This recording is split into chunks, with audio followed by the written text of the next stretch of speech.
Ako at ang kambal kong kapatid na lalaki. Nasa ilalim ng pagkakaroon ng Wang Bujayan Wang. Sa paaralan, hindi ko siya pinapayagang tawagin akong ate. Kaya walang nakakaalam na nakakuha ako ng 28 puntos sa pagsusulit. May isang gwapong kapatid na pinakamagaling sa buong paaralan. Hanggang sa araw na nagpa siya akong alalahanin ang mga alaala ng pangalawang tauhan. Kumilos ka na, kaibigan, mag-swipe ka na. Nakapila ang mga tao sa likod para sa pag-swipe ng card. Magpunta ka rito at i-swipe ang card ko. May naglakas loob na humiling kay Xiangyi na i-swipe ang kanyang meal card. Akala mo talaga ay isa kang tao.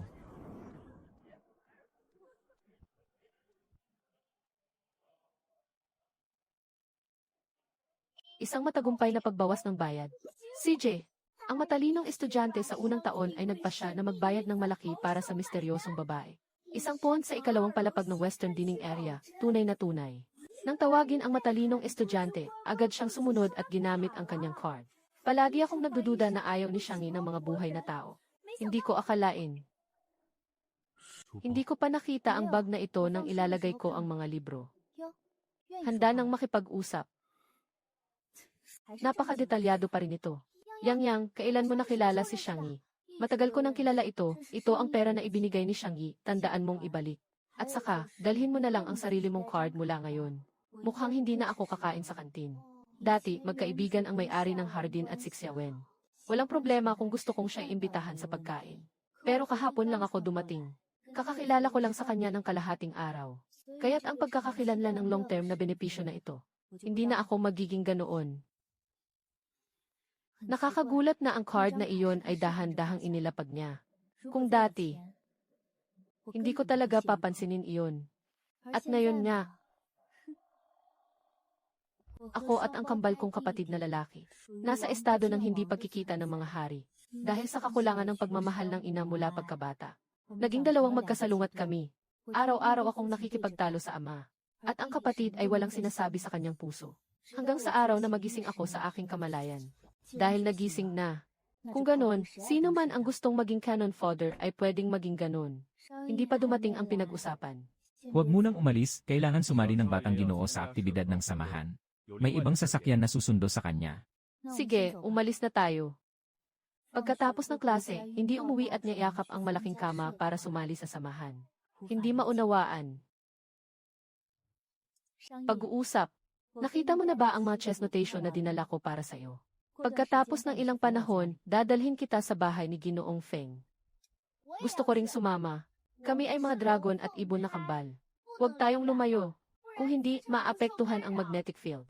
Sinabi ng kwento ni Yuan. Pagsusuri. Si Lin Wan, ang pangunahing tauhan, ay nakilala sa bahay ni Ginoong Feng. Simula sa araw na iyon, siya ay umibig ngunit hindi natamo. Sa huli, nagtapos ito sa isang nakababahalang at malupit na wakas. Ang init ng ulo ko na ito. Paano ko matatanggap ang aking kapatid na lalaki? Ang ganitong nakakapanghinayang nakamatayan.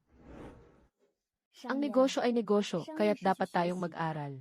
Kung gusto mong maglaro, samahan kita sa pagtingin sa art exhibit, paano ba?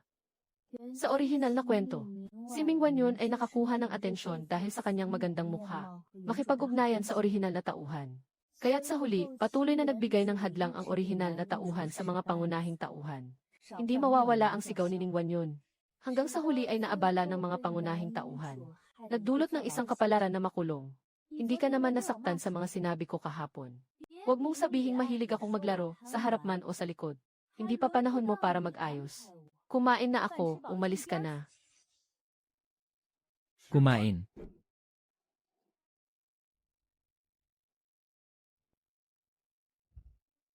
Bumangon ka at tumayo roon na parang poste ng kuryente.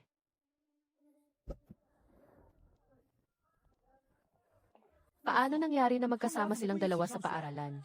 Sumisikat ang araw sa kanlurang bahagi. Kahit na maganda ako, di ba? Pero hindi naman siguro siya ganito karaming tagahanga.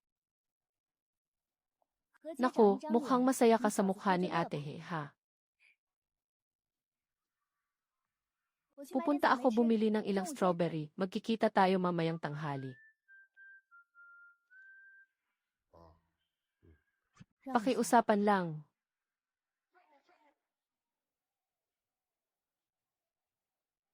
Ano ang pangalan mo? Ano ang relasyon mo kay Xiangyi? Ako ang tiyahin ni Shangyi. Nagsasabi ka ng ganyan. Bilisan mo at bayaran mo ako. Nagmamadali akong umuwi para matulog.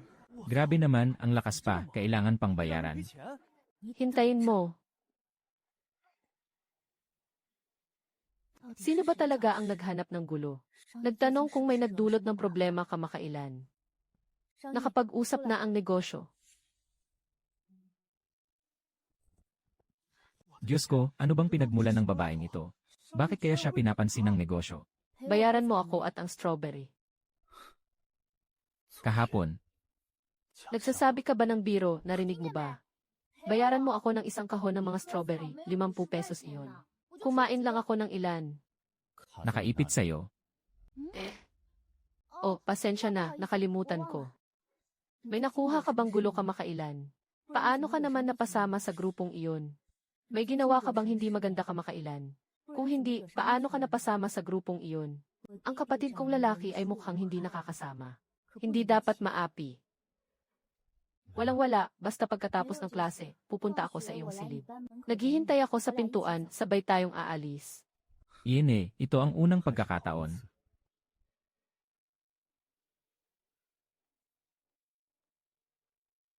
Inamin ng matalinong estudyante. Nasa babae na yon ang sarili kong food cart. Sino ka para manghimasok? Sabi sa post na ang babae ay tinatawag na siyang yan.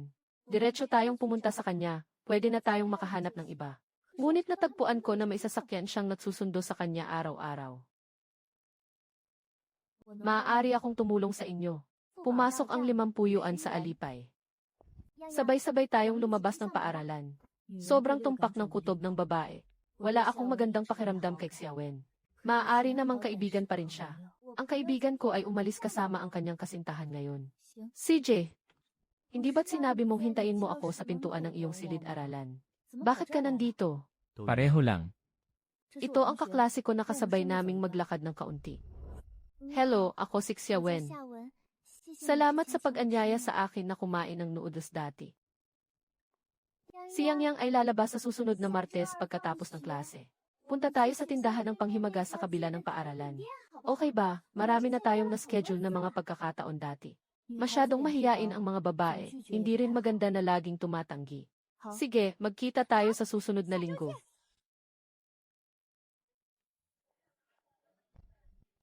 Hindi pupunta ang batang Ginoo sa samahan ngayon. Wala siyang aktibidad ngayon. Mayroon ba araw-araw ang saya-saya? Karaniwan, Kung hindi ito masaya, bakit pa ako nandito? Mas masarap pang humiga sa bahay. Bakit mo ako pinapanood? Tanga-tanga. Bakit ka sumusunod sa akin? Huwag kang sumama sa akin pa uwi. sa susunod, 1 oras na lang akong susunduin. Nagbago na naman.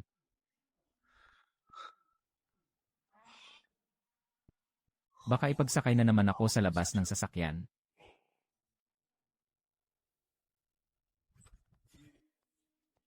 Kailangan kong mag-leave.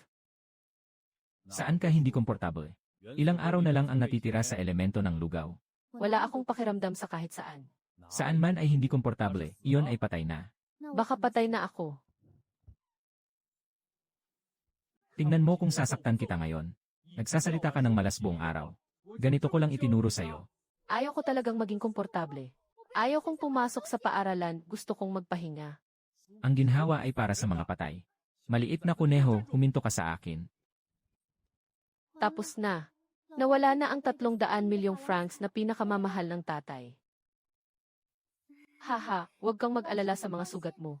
Sasagutin ko ang gastos para ayusin mo. Siguradong ayusin ko ito para sa iyo. Ano ang gagawin ko? Ang tagapangasiwa ay ako mismo ang nag-alaga. Ang sakit na natamo niya ay sakit din sa aking puso. Paano na ito? Huwag mag-alala, Tia Zhao, ayos lang ito. Isang suntok ay kayang lutasin ang problema. Iyan ay swerte na ng dalagang ito. Kung ibang mga binata sa bahay ang sumira sa Ginoo, siguradong napakamahalagang koleksyon ito. Matagal nang itinapon ng Ginoo. Tinamaan ako ng mahigit 3 oras. Pinakniel pa ako sa lupa. Humingi ng taos pusong tawad sa mga basurang iyon. Seryoso ba? Babayaran ko siya ng ganito. Ano ba, ako pa naman isang prinsesa ng Shija. Mayroon lang palang 20,000 pesos sa bank account ko. Hindi pwede, kailangan kong makakuha ng kaunting pera.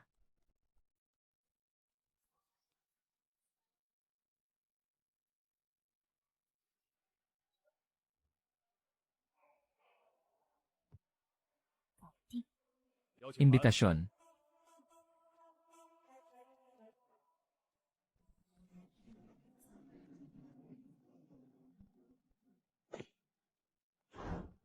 Bakit nandito ang isang batang babae?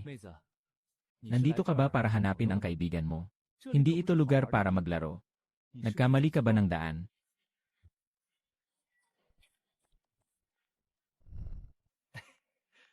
Hindi ba't sinabing hindi dapat ipamahagi ang imbitasyon sa mga estranghero? Paano siya nakapasok dito? Tingnan ang kanyang pagkakakilanlan. Si Ginoong Xi.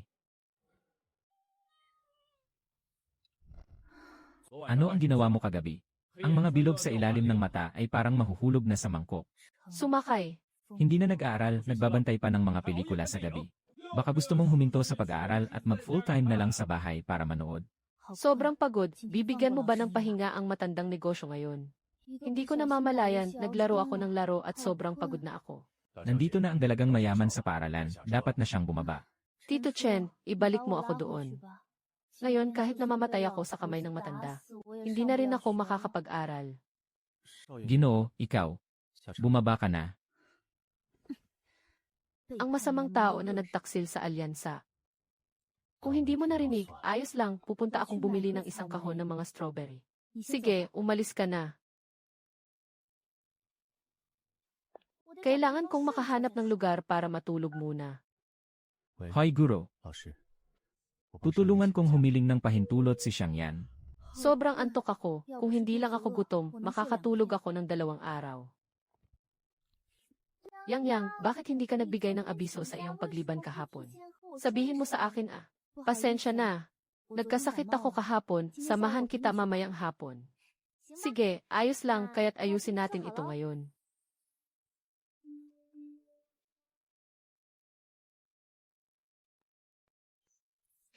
Negosyo. Salamat sa iyo, Ditten. Uwi ka na mag-isa mamaya. Talagang pinalayas na naman ako. Pagkatapos bumaba, huwag kang sumakay sa isang sasakyan kasama ko. Magsama-sama na tayong pumasok sa paaralan mula ngayon. Kaya ang pagiging mabuti sa akin ay para mas mataas ako. At sakasaka ko na mismo itong itulak pababa. Nasisiyahan ka ba sa aking pagdurusa at pakikibaka? Narinig mo ba, mamaya ay tinawag ako ng kaklase kong kumain ng panghimagas. Umalis ka na, huwag mo na akong hintayin. Kailangan lang naming pumunta para kumain ng panghimagas. Hindi mo ako pinapalayas, wala naman akong lagnat. Bakit hindi ka sumasagot sa mensahe ko? Nasa cellphone na. Talagang iba ang mundo ng mga matatalino kumpara sa atin. Hindi pareho ang mga karaniwang tao. Ang mabait na kapatid ay kahit paano ay nakakain ng pagkain ng bansa, kasama ang kanyang ate. Kung ikukumpara sa pagkamatay, ito ay napakagandang buhay na. Anong gusto mong kainin, tiramisu o matcha milk crepe? Matcha meal fuel. Hintayin mong bumalik si ate mula sa pangangaso, haha. Ang malamig na matalino na espada ay nagmamahal sa zodiac. 79 na matatamis na bagay ng magkasintahan. Huwag kang magalit, Yuyan. Ngayon, hahanapan ko ng tao para burahin lahat ng mga post na ito. Huwag hayaan ang ibang tao na makita. Anong silbi ng pagbura? Maaalis ba ang ngiti ng kasunduan, talagang isang mapanlin lang na babae? Laging nanggugulo sa aking mga usapan kapag may oras. Walang anuman, lahat tayo ay nag-imbestiga na. Isa lang siyang ordinaryong tao. Hindi siya karapat-dapat sa usapan. Isa rin siyang payaso lang naman. Hindi makakapagpasiklab ng malaking alon. Pupunta ako sa bahay para pag-usapan ang pagbili ng masarap na pagkain. Nakakainis, ito pa naman ang espesyal na binili ko para sa'yo. Ayaw mo ba sa lasa na ito? Sige, sa susunod palitan ko na lang ng iba. Tinatandaan ko kung anong lasa ang gusto mo. Binigyan ako ng tatay ko ng 2 tiket para sa konsyerto. Hindi ba't gusto mo talagang makinig sa musika? Pwede ba tayong pumunta sa weekend? Nag-aral pa ako ng espesyal para sa violin. Pagdating ng panahon, maaari kong tugtugin ito para sa iyo. Tama nga. Hindi na sayang ang panahon ko sa pag-aaral ng violin para sa kanya. Sa wakas ay handa na siyang makipag-usap sa akin.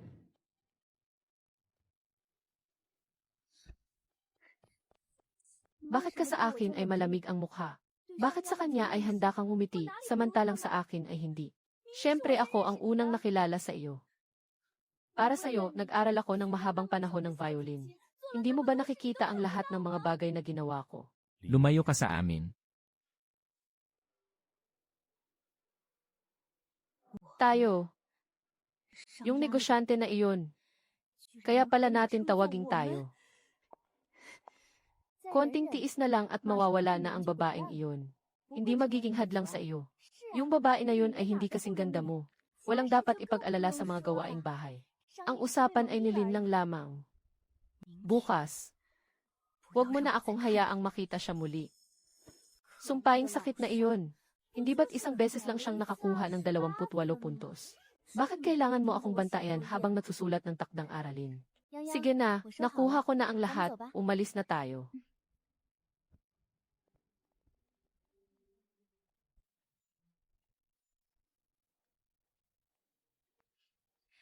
Maligayang pagdating sa inyo. Ano ang gusto mong kainin? Kukunin ko ang strawberry parfait, salamat. Sige, at ano naman ang gusto ng bisitang ito? Kukunin ko ang malaking daifuku na ito.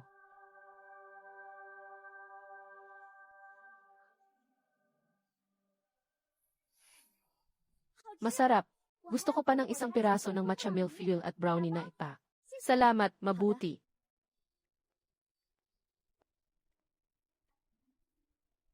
Kailangan bang pumunta sa banyo dahil sa sakit ng tiyan? Medyo masakit. Yang, maghintay ka dito sandali, hahanapan ko lang ng banyo. Babalik agad.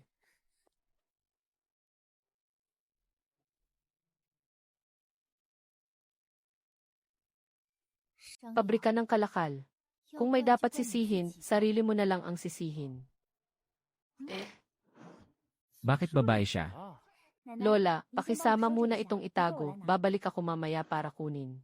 Oh, ang estudyante ng Ki, iyon ay mabuting estudyante. Bagaman ito ay medyo nakagawian. Pero gusto ko sanang tanungin kung sino ang nagdala sa inyo rito, Jeff. Isang babae na tila ang pangalan ay Luyan. Ay, hindi ko maaring sabihin yan. Sila ang nagbayad para kunin ang serbisyo natin. Paano na tayo makikisama pagkatapos nating ilabas ang impormasyon? Paano niya nalaman na tayo ang nagsabi? Paano kung matalino siya at nahulaan niya ito mag-isa? Bobo. Sige na, hindi na ako makikipagtalo sa'yo. Sino naman si Tian? Bakit ako, isang kontrabida, ay palaging pinapansin ng iba? Hindi ba't ako ang dapat na makahanap ng problema sa iba? Bibigyan ko kayo ng pera, huwag na tayong mag-away. Hindi pwede, paano mangyayari yon, ate?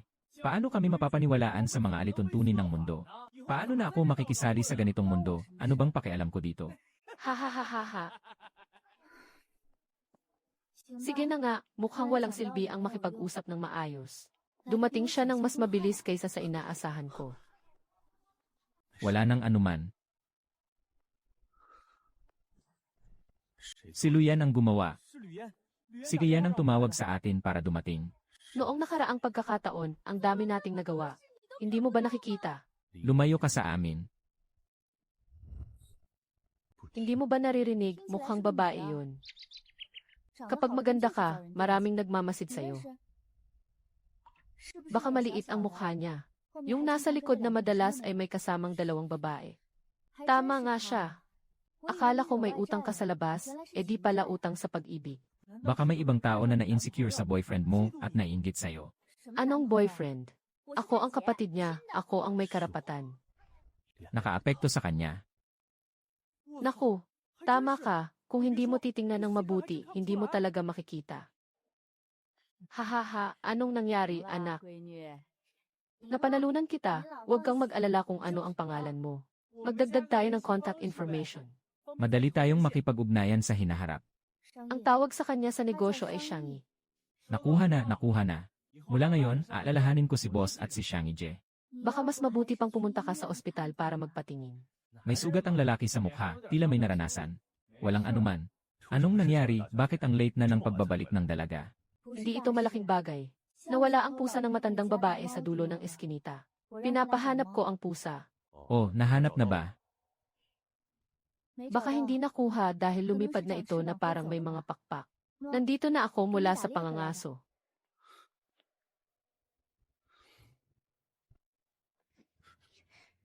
Ano ang iniisip mo? Simula pa lang kanina, nakasimangot na ako. Pasensya na. Paano mo naman masisisi ang sarili mo?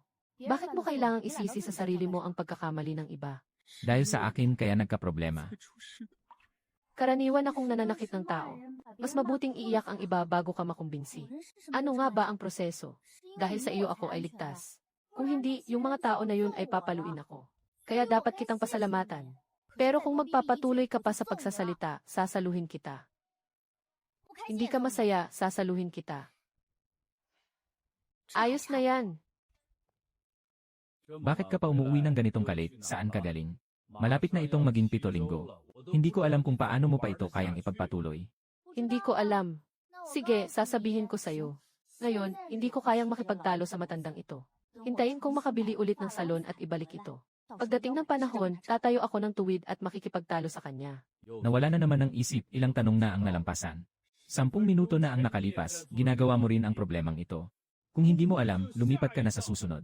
Huwag mag-aksaya ng oras dyan. Nasa isip ko lang yun, naiintindihan mo ba? Hindi lahat ng tao ay katulad ng henyo. Kayang makuha ang sagot agad. Basta hindi ako, Defi. Siyempre hindi ka. Ikaw ay parang nanalo sa genetic lottery. Yung tanga sa gitna ng mga henyo. Mukhang hindi sayang ang pagpunta sa parlor na ito. Mabuti pang manatili ka sa bahay. Mag-aaral ako ng libro mamaya para sa ituturo ko bukas. Nakapaghanda na ng nilalaman. Bumalik ako para suriin. Naiintindihan ko na mas malakas pa. Miss, pakiusap, patawarin niyo kami sa isang pagkakataon. Aha. Mukhang maganda ang relasyon ng mga katulong sa bahay sa iyo ah.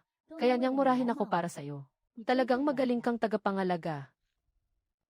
Tungkol sa nangyari kanina, sabihin mo sa ama. Isang ginang sa bahay. Nakapagtataka na pinuri ako ni Xiaopei. Sobrang kawawa naman ito. Nagdulot ito ng aming paghihiwalay. Sana'y hindi ko na siya tinulungan. Huwag hayaang tanggapin sila ng ibang tao. Ang nangyari ngayon ay dahil sa kakulangan ko sa disiplina. Hindi na ito mangyayari muli. Yuan Ling, bakit hindi na mahal ni Yang Yang na makipaglapit sa akin? Medyo masakit para sa akin.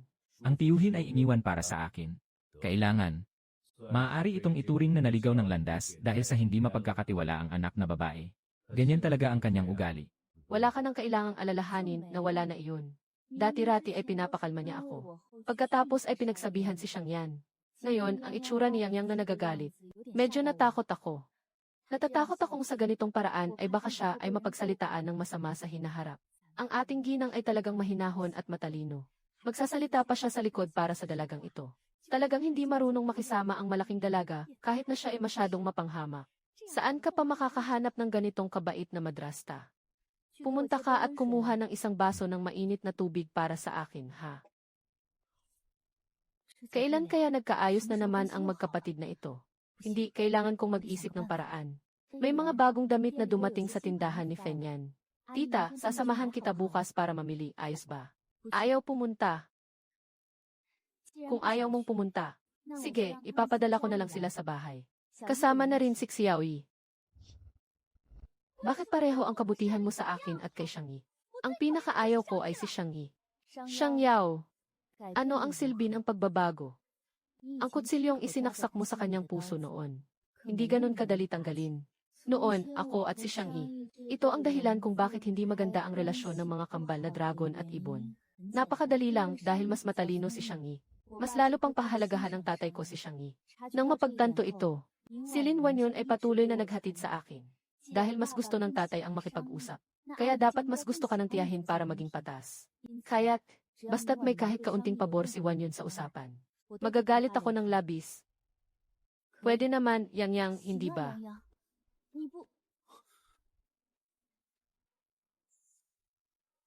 Naghintay ako ng matagal bago ko ito nabili. Sasabihin ko pa ang lahat ng gusto kong sabihin. Ano bang ginawa ng tita kamakailan kaya ka nainis? Yang Yang, sabihin mo sa tita na magbago siya. Minsan talagang napapahanga ako kay Ning Wanyun. Sobrang galit na galit siya sa akin. Kailangan pang magpanggap na napakamahinahon at mabait. Ipakita ang anyo sa iba.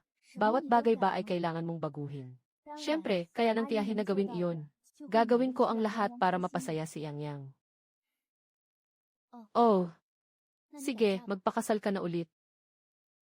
Sige, magpakasal ka ulit. Hindi ba't kayang gawin ito ng kaunting pagsisikap? Masaya ako kung magagawa mo iyon. Talagang nagpasikat ang dalagang ito. Sa wakas, nakita ko na ang mukha ng masamang babaeng ito. Yang Yang, nagbibiro ka ba? Hindi ako nagbibiro ah. Bigyan mo ako ng isang mangkok ng kanin. Talagang mas mabuti pa ang kapatid na lalaki. Mabuting alipin ang ipinanganak ng ina. Auntie, hindi ko inasahan na sasabihin mo yan. Nagdaranas ka ba ng malaking pressure sa pag-aaral kamakailan? Walang anuman. Hindi ito papansinin ng tita. Ito ang laman ng aking puso. Talagang mahal ako ng tita ko. Gawin na lang natin ito. Paano mo naman maaring kausapin ang ginang ng ganito, Ginoo? Nga, Miss, you are being disrespectful to your elders like this. Ang ginang ay palaging labis na nagmamahal sa iyo. Paano mo magagawa ito na labag sa mga alituntunin? Sino ang nagbigay sa inyo ng lakas ng loob para manghimasok sa mga desisyon ng may-ari ng bahay? Walang disiplina. Ang dalagang ito ang may-ari ng tahanan na ito.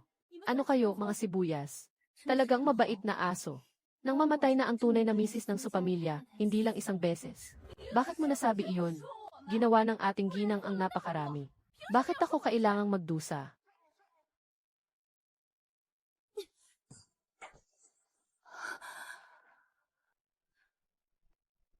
Sobrang taas ng sweldo ng pamilya Su.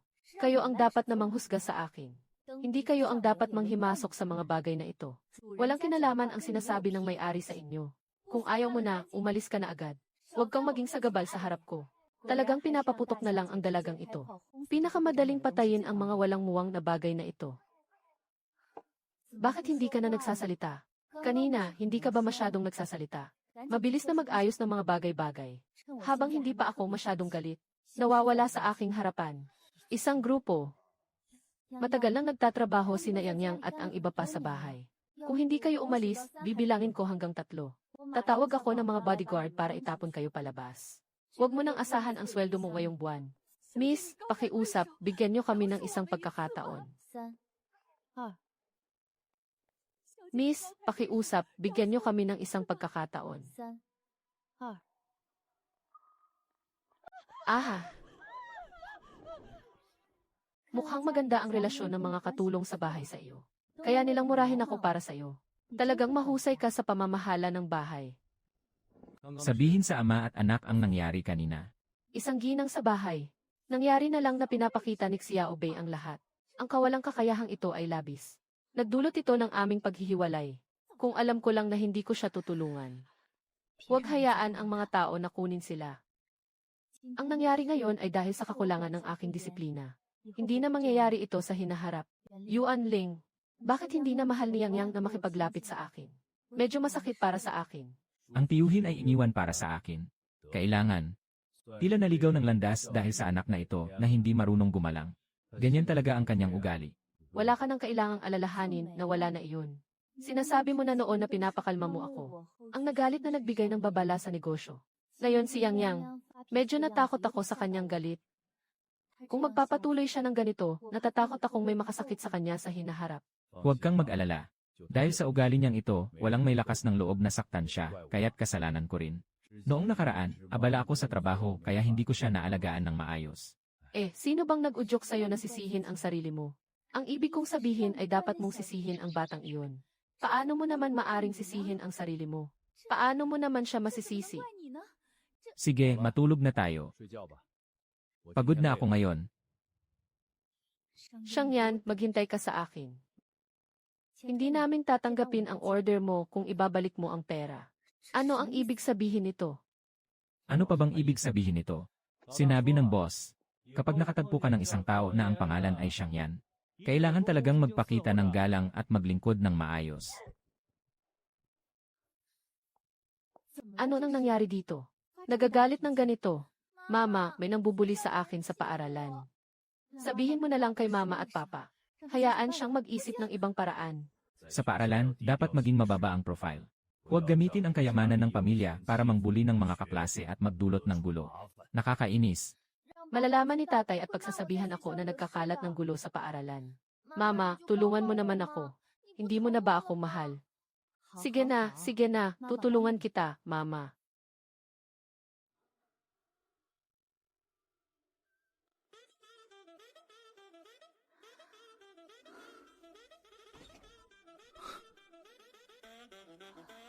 Maaari ba akong pumasok? Ang galing.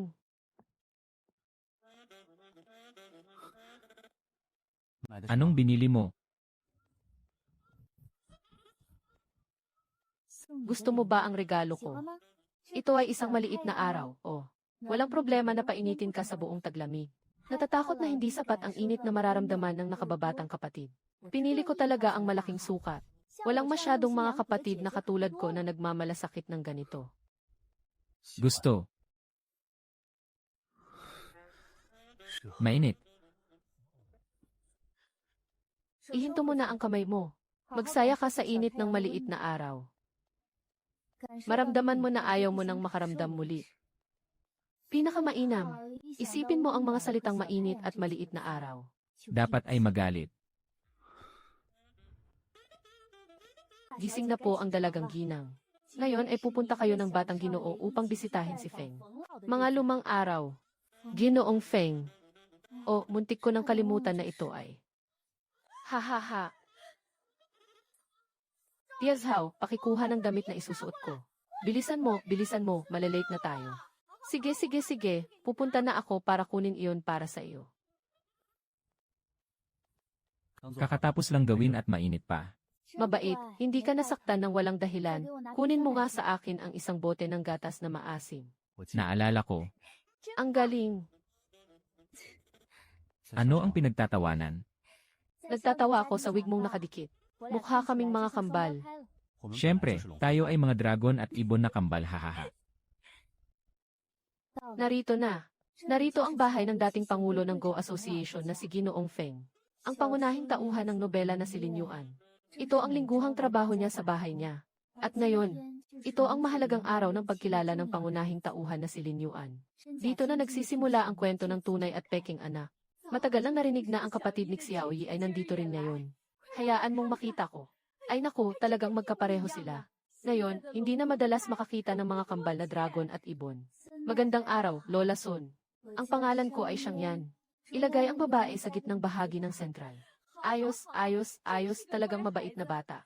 Pumasok ka na, sobrang init sa labas. Ito na siguro si Ginoong Feng. Talagang mayroong dignidad at karangyaan. Huwag nang tumingin, nandito na si Xiaoyi at ang kanyang kapatid na babae. Ikaw na siguro si Yang Yato, di ba? Ang gwapo talaga. Kasing masigla ni Xiaoyi. Kamusta, Ginoong Feng? Hindi ko alam kung kailan darating ang pangunahing tauhan. Ang pangunahing tauhan ng nobela. Hindi ko alam kung gaano siya kaganda. Ngayon ay may kasama akong ate. Mas mabuti ang kanyang pakiramdam ngayon kumpara sa dati. Wala na siyang isip sa paglalaro ng chess. Hindi pa niya kailanman nakita ang batang ito na kasing saya. Mukhang mas malapit pa rin siya sa kapatid na babae. Hindi naman tatakbo ang ate mo. Bakit mo siya tinititigan ng ganyan? Dapat talagang mag-focus sa paglalaro ng chess. Mag-concentrate ka at magmadali kang maglaro. Huwag subukang magpaliban ng oras sa pamamagitan ng pagsasalita. Hey, ikaw na batang ito. Narito na, ang bida ay nandito na. Lola Sun, nandito na ako. Tapos na rin siksiksi sa kanyang paglalakad. Mukha ng unang pag-ibig ah. Maganda nga siya. Parang palagi akong nakakaramdam na nakita ko ang malamig na kriminal. Nagsasalita sa sarili. Huwag tumingin sa dalaga. Salamat sa iyong pagbalik, talagang nahirapan ka. Mabilis, pumasok ka at kumain ng prutas. Kakatapos lang nahiwain. Hindi ito mahirap. Masaya rin ang pagdiriwang ng Kixi. Dumating na ang bisita ni Lola Sun. Nga, estudyante ka ni Ginoong Feng. Sobrang gusto ka ni Kixi o saktan na bata. Hello, ako si Xiangyan.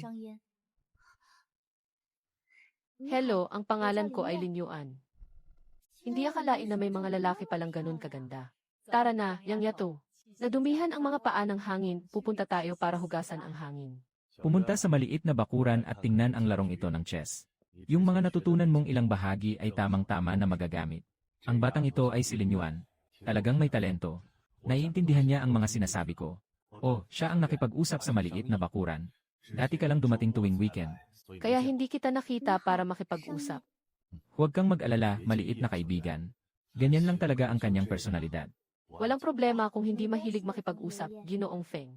Ang pinakakawili-wiling bahagi ng Go ay, akala mo'y nilalaro mo ako sa Go. Sa katunayan, para sa kanyang sariling daan pabalik. Ano sa tingin mo? Si Lin ay palaging nakangiti na parang maliit na araw. Isang maliit na araw na nagbibigay ng init sa puso. Ano bang ginawa ko na nakakainis? Ay naku, halos naantala ang mahalagang bagay. Ang mga galaw ng kabataan ay talagang mabilis. Hindi siya pinapabayaan. Nga. Hahaha kumain ng prutas para tumangkad at tumibay. Hindi comfortable. Sobrang nakaupo kaya sumasakit ang puwit ko. Buti na lang at hindi pa ako dumating ng masyadong huli. Nandito ako na nakaupo. Anong malambot na dalaga ang nagpapagaling? Walang pinapayagang mga eksena ng init sa malamig na puwit. Bakit palaging nakatuon si Xiangyan sa batang babae na yon? Maaari lang akong tingnan. Magsisimula na ang kwento kung saan pinoprotektahan ng pangunahing tauhan ang pangalawang tauhan. Sa nobela, hindi naman ito ang sinasabi tungkol sa kanilang dalawa. Nasugatan ang kamay, tulungan mo akong bandage-an. Bakit siya naging alagang aso na umiiyak? Buti na lang. Muntik na akong makulong, pero buti na lang mabilis ang reaksyon. Siyempre, halos magkakapareho lang tayo ng edad. Mabilis ang reaksyon sa negosyo. Lahat ay makakaiwas sa kapahamakan. At ako ay tanging mahihirapan na gamitin ang aking katawan upang harapin ang pinsala. Ay naku Kixi, bakit ganyan kakabait? Kumusta ka, Xiao Yang? Buti na lang nahuli mo. Kung hindi, tiyak na masasaktan sina Xiao Yi at Xiao Wan. Wala akong anuman, Lola Sun, salamat sa pag-aalala. Anong nangyari? Ang gulo-gulo ngayon. Bakit siya nagkakalat ng gulo? Wala nang dagdag na pagkain. Kailangan kong magkulong ngayon at magmuni-muni ng mabuti. Lola, pupunta ako sa bakuran para maglinis. Ang ganda, ang daming gwapo. Bakit siya pa ang napansin sa lalaking bida na iyon? Baka malabo ang mata, bigyan na lang si Lin Peifu ng salamin. Bakit hindi pa dumarating ang pamilya ni Lin? Naghihintay akong makita ang pangunahing palabas. Pasensya na sa pagbisita ko ngayon. Pwede bang pumasok? Mukhang mas masigla ka ngayon kumpara dati. Ano bang pagkakaiba?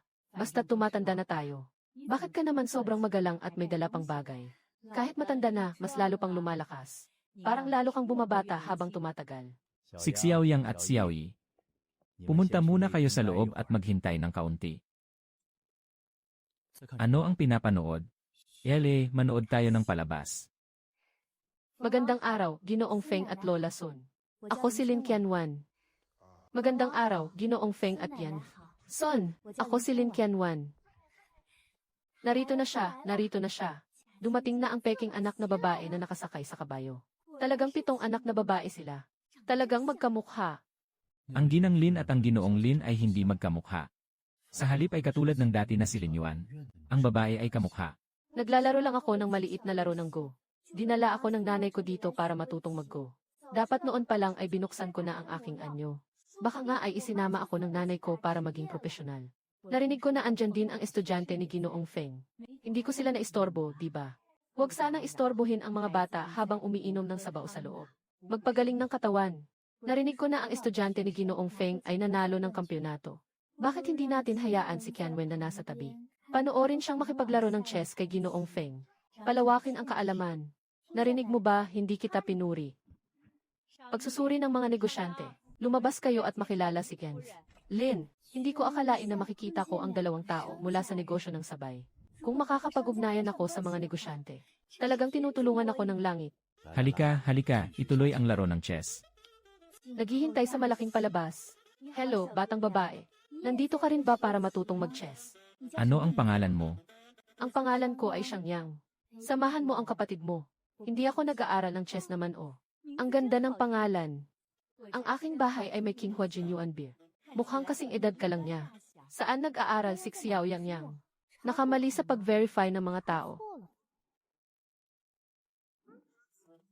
Ito ang anak ko na dinala mula kay Sushai. Masarap ang lasa. Subukan ninyo.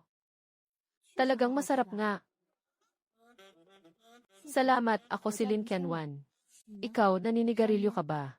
Yitset, ang larong ito ay nakakatulog na ako. Sa wakas, may nakakita sa aking katigasan ng ulo. Gusto mo bang aliwin ako? Kumain ka. Kumain ka ng matamis. Sa huli, wala nang natirang sakit kundi ang kalungkutan. Sino ang nakatingin sa akin? Siya ang nakuha kong hangal na kapatid na lalaki. Kumain ka para tumangkad ka. Lola Son at Lolo Feng. Nilinis ko na ang bakuran, aalis na ako sandali.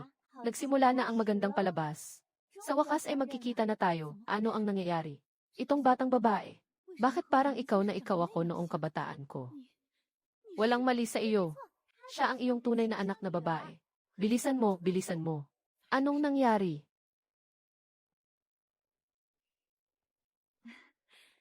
Hello, maliit na batang babae.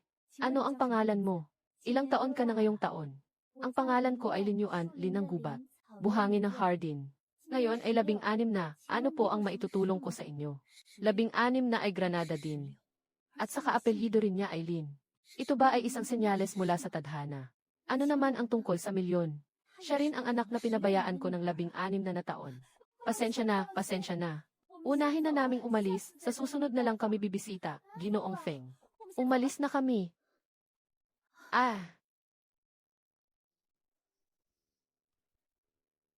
Ang batang babae na ito. Bakit parang ang dami niyang pagkakahawig sa mama ko noong kabataan niya? Maligayang pagdating sa bahay, Ginoo at Ginang. Medyo nakakahiya. Tutu. Nagsalita na ang mga bodyguard sa pintuan ng maraming beses. Ang dalagang ito ay kamakailan lamang nakaramdam ng kahihiyan. Paano kaya may mga tao sa mundong ito na sobrang yaman? Pero mukhang ito ay bahay namin.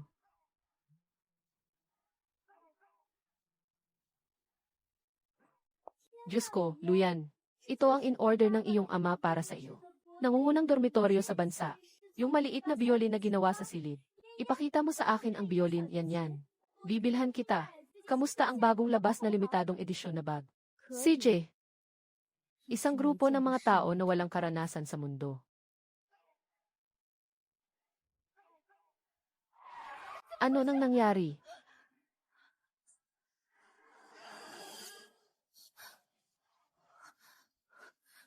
May isang sasakyan na sa pilitang pinabago ang aking linya. Sadyang ginawa iyon ng kabilang panig.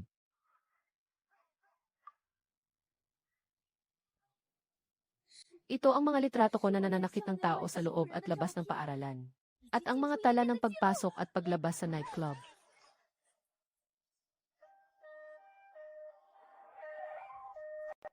Sobrang hindi maingat ng pagmamaneho na ito. Sandali lang, magpapadala ako ng mensahe sa iyong tatay. Dapat talagang magbayad ng kapalit ang kabilang panig. Hindi pwedeng sabihin kay tatay. Kung sinabi ko kay tatay, siguradong ilalabas ng taong iyon ang mga bagay na iyon. Sino ba talaga? Sino ang makakahanap ng mga bagay na ito? Huwag sabihin sa tatay at nanay, huwag mo siyang sabihan. Wala na, aking kaawa-awang mahal. Sobrang gusto kong kumain ng luya na pansit.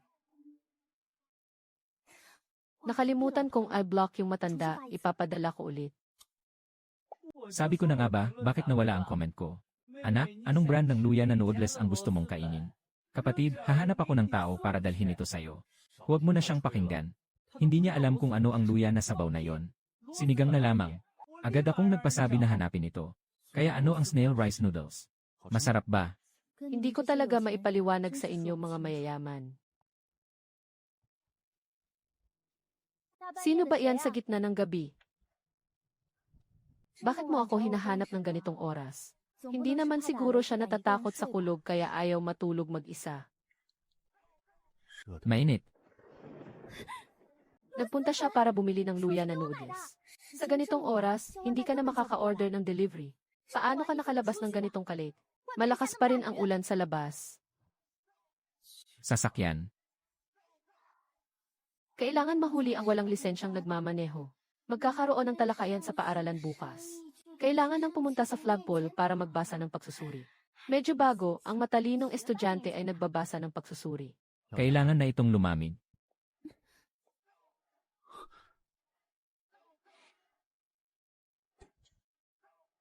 Paano ka magiging masaya sa pagkain mag-isa? Halika, sisimulan kitang tikman kung gaano kasarap ang lutong ito ng luya. Sobrang sarap. Bakit pa siya bibili kung ayaw niya sa lasa? Bumili para sa kapatid kong babae. Ay naku, mukhang maganda ang samahan ninyong magkapatid. Tara, tikman mo. Huwag mong isipin na mabaho siya sa amoy. Sarap na sarap ito.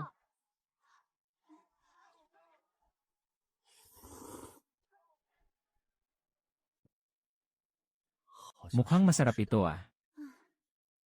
Nagsuot ka ba ng raincoat nang lumabas? Huwag magkasakit sa malamig na panahon. Kapag nagkasakit, siguraduhing mahawa ang ate. Ayaw kong pumasok sa paaralan. 8. Pagsusuri.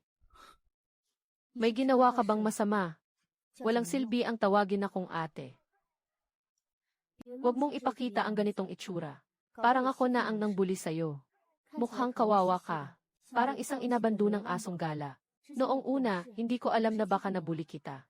Sinasabi ko lang na nangbuli ako. Pero hindi ako ang nangbuli kaya nagkunwari akong tanga. Pero kasi, walang kapatid na babae sa mundo na hindi nagmamahal sa kanyang kapatid na lalaki. Tingnan mo, hindi ba't ako'y nag-aalaga sa'yo at sinusubukang ibalik ka sa akin itong mga nakaraang panahon? Nasa panaginip lang ako, siguro. At saka, magkapareho tayong isinilang mula sa iisang sinapupunan. Paano mangyayari na talagang nagkakaasaran tayo? Sobrang nakakainis. Matagal na kitang pinatay sa tiyan ko. Naiwan na ang mga nakaraan, sisimulan na kita sa mga susunod na pagkakataon. Maging masunurin ka sa akin. Mas mabuti pa, tayo'y maging magkasundo na parang tunay na kambal. Talagang walang kwenta. Ikaw ang tanging kapatid kong lalaki. Sige, pangako mo. Sinasalamin ko. Sa hinaharap, aalagaan ko ng mabuti ang aking nakababatang kapatid. Ayos na ba? Ayos na. Finally, bumalik na ang aking kapatid na babae. Dati, itinaboy mo ako sa sasakyan. Sinasabi na marumi ako. Hindi nakapagtataka na nang tawagin ko siyang sumama sa paaralan noong nakaraan. Mayroon siyang ekspresyon na para bang nakita siya ng multo. Sinasabi ni Ningwan yun na ayaw mo sa akin. Talagang napakaraming kasamaan ni Ningwan yun. Ayaw mo akong makatingin sa iyo sa paaralan. Huwag ipaalam sa iba ang ating relasyon. Kaya pala ako ang hindi nagpapalapit sa iba. Naiisip ko pa nga noon na mali siya. Uwi ka na at matulog, mabait na kapatid. Bumalik ka na sa pagtulog. Tama nga. Kailangan talagang ayusin ang mga kapatid ng kahit sino para sumunod. Ako at ang kambal kong kapatid na lalaki. Nasa ilalim ng pagkakaroon ng Wang Bujayan Wang. Sa paaralan, hindi ko kailanman pinapayagan siyang tawagin akong ate. Kaya walang nakakaalam na ako ay nakakuha ng 28 na puntos sa pagsusulit. May isang pinakamagaling na estudyante sa buong paaralan. Ayoko ng remedial class. Mabilis mong ipaalam sa akin kung paano siya dumating at paano siya aalis. Aba, weekend na ito ah. Kahit weekend, pinipilit mo pa rin akong magtrabaho. Malapit na ang pagsusulit. Ang pangit na ng marka mo sa chemistry. Gusto mo bang makakuha ng 28 na puntos para magalit ako sa'yo? Wala akong pakialam, sinabi ko na hindi. Ikaw ang nag-imbita sa tutor, ikaw na lang ang makipag-aral. Tingnan mo itong baliktad na babae, hindi ba?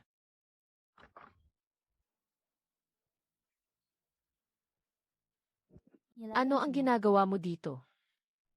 Bakit ka nandito? Magbibigay ako ng tulong sa kapatid na babae. Ayaw ng kapatid na babae na may ibang tao na nagtututor sa kanya. Sige, ako na lang ang gagawa. Pera na ginastos. Talagang hindi siya aking tunay na anak. Itong Lin Yuan. Sino siya? Hindi nakapagtataka na kakaiba ang estado ni mama nang umuwi ako kahapon. Akala ko ako ang tunay na anak ng mga magulang ko. Qian Hong, ikaw ang anak ng nanay. 16 na taon kang kasama ng nanay. Paano hindi siya anak ng mama? Si Lin Qianhon ay hindi mo anak. Siya ay talagang iyong tunay na anak. Ang aking tunay na kapatid na babae ay nagdurusa sa labas ng bahay. May puso ka pang yakapin ng pusa. Umiyak ang rakuon na pinalitan ng prinsipe. Ano mang galing mo, Lin Qianhua, wala itong halaga. Hindi tunay na anak ng mga magulang. Ang tunay na tagapagmana ng pamilya Lin ay palaging ako. Paano niya masasabing ganito ang tungkol sa kapatid na babae? Kahit na hindi siya aking tunay na anak si Juan Juan. Iyan ay anak na ako mismo ang nag-alaga. Sinasabi kong siya ang anak kong babae. Siya ang aking anak na babae. Hindi ako ang may masamang pananalita, nanay. Ito ay katotohanan. Nang agaw siya ng pagkakataon at tinatamasa ang mga benepisyo na hindi niya dapat natamo. Ano bang masama kung may nasabi ako sa kanya? Huwag kayong mag-ingay. Kung siya ay tunay na anak, dapat siyang ibalik at alagaan ng mabuti. Hindi dapat mapabayaan ang mga bata ng kapitbahay. Lumaki si Qian Hui sa pamilya Lin. Siyempre, isa rin siyang anak ng Lin. Paano ito posible? Dahil hindi siya miyembro ng pamilya Lin. Dapat talagang umalis sa pamilya Lin. Tama, ganyan na lang. Si Juan Juan at si Xiaowan ay mga anak ng pamilya Lin. Sinabi ng tao na ipinadala ni Ginoong Lin para sundan si Miss Lin. May isang sasakyan na palihim na sumusunod sa atin. Miss Lin, anong tinitingnan mo? Mabilis tayong pumasok sa bayan, hanapin natin si Xiaoyuan. Hindi natin siya dapat hayaan na mapahamak. Tayo na, umalis na tayo. Siguradong mayaman ang pamilyang ito. Tama ang pagpunta namin dito. May mga bodyguard dito. Ang nakakatakot tingnan ah. Pwede mo ba kaming papasukin? Sabihin na lang natin na nagdadala kami ng mga bagay para sa kanya. Kahit na ilang taon lang namin siyang inalagaan, si Linyuan. Pero kapatid ko rin siya. Tama ang sinabi ng anak. Sige, ganito na lang ang sabihin natin. Mayaman ang mga tao na interesado kay Linyuan. Siyempre, kailangan ibigay ang Dory sa atin.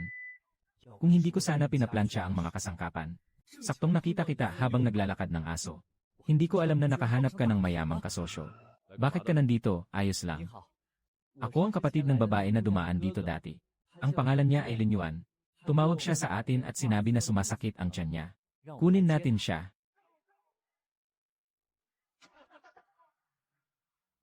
Ang relasyon ng dalawang batang ito. Kailan ka naging ganito kabait?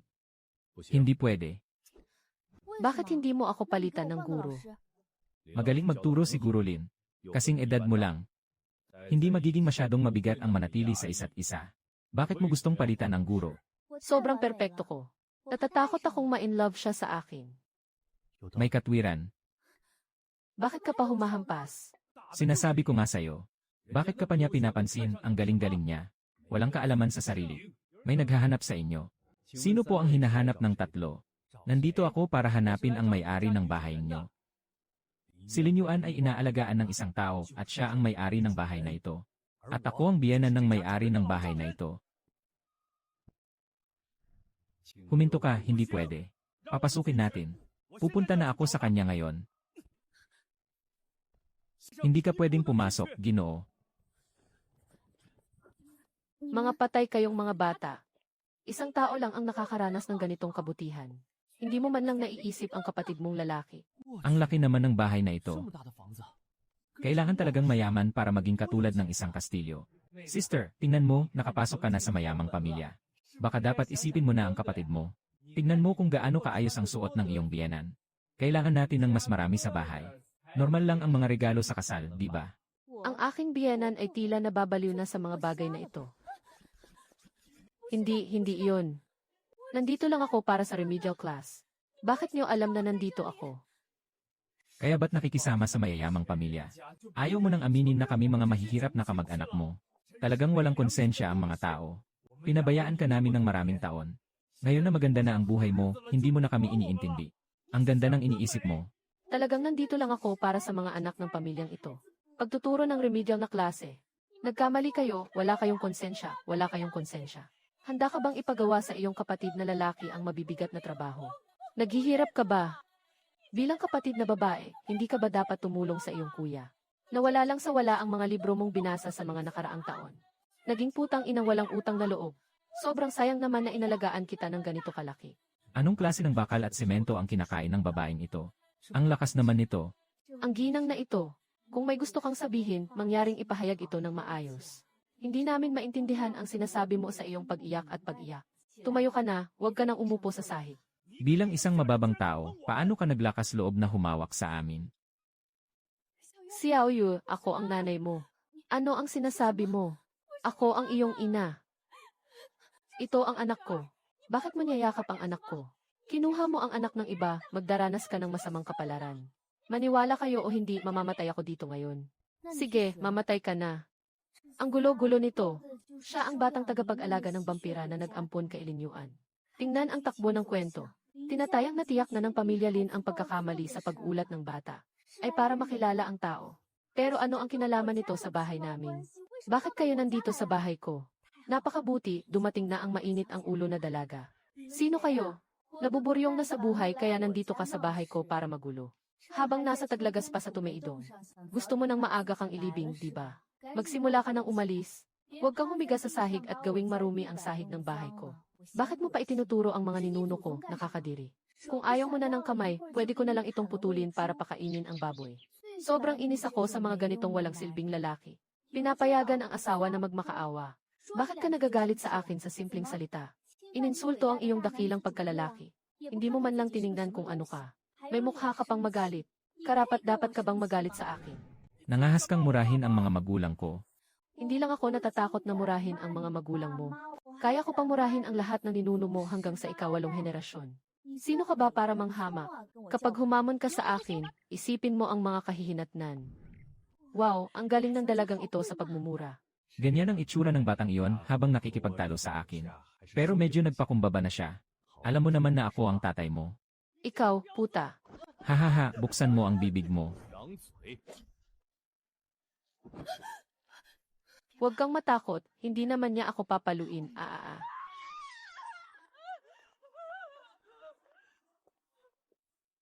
Mayroon bang dahilan si Ginoong Lin sa pagbisita niya ngayon? Mabuti ang alaala ni Ginoong Xiang. Ngayon, talagang hindi makatuwiran ang pagbisita ko, kaya't humihingi ako ng tawad sa inyo. Hindi ganito yon. Nalaman kong ang aking anak na babae na kakabalik lang ay nasa inyo. Natagpuan na may mga mapanganib na tao na sumusunod sa kanya. Kung talagang hindi ka mapakali, pasensya na at nagtanong ako.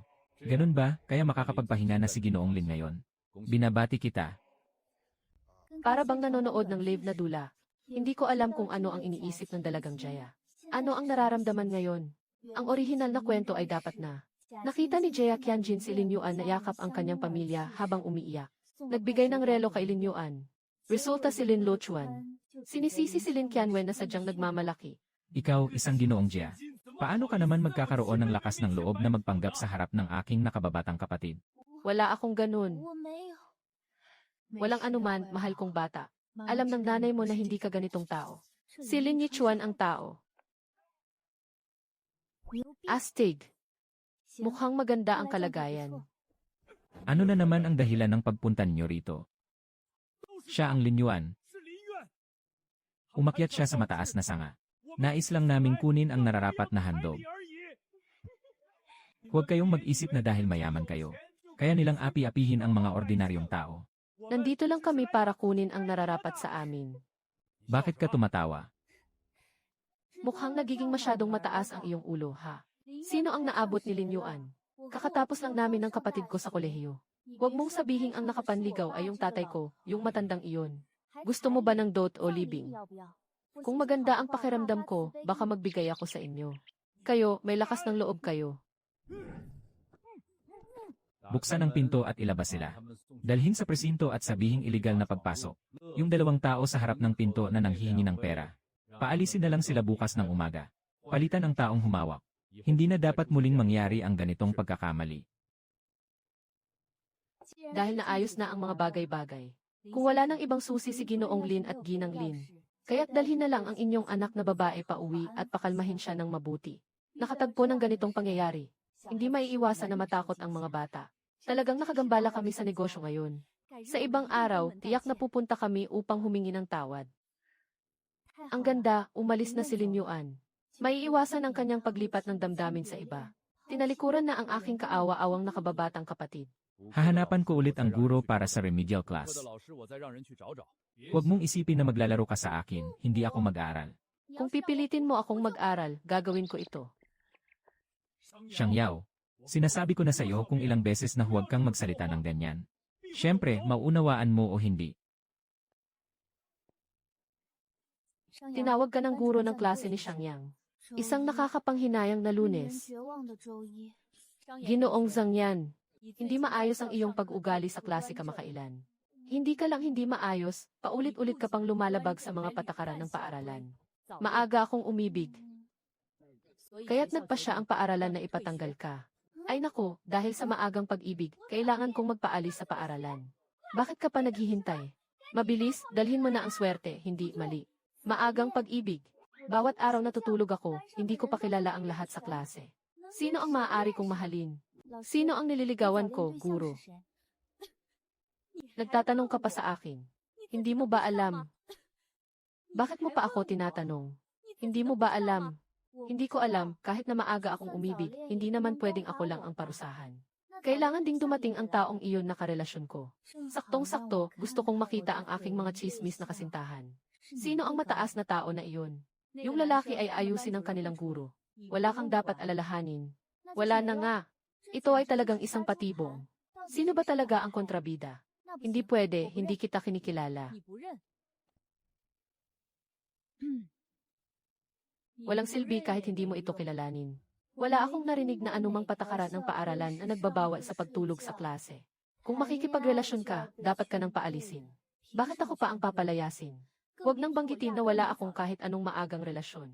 Ganito ang ugali mo sa pakikipag-usap sa guro. Kung ayaw mo, pumunta ka sa punong guro at sabihin mo. Sige, pupunta ako sa punong guro ng taon para sabihin. Sige, subukan mo kung sino ang hindi matatakot. Gusto kong makita kung sino ang may oras para maghanap ng gulo para sa akin. Sinabi ni Guro Tian na ako ay paulit-ulit na lumalabag sa mga patakaran ng paaralan dahil sa maagang pag-ibig. Gusto akong paalisin ng paaralan. Ganun ba? Ito ay isang sama-samang desisyon ng paaralan, Xiang.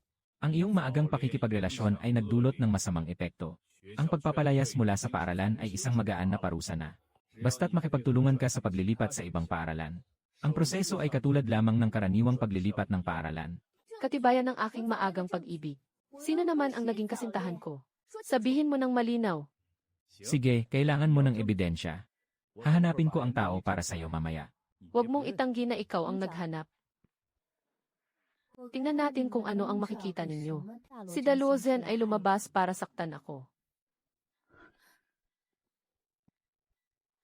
Ayos na tao.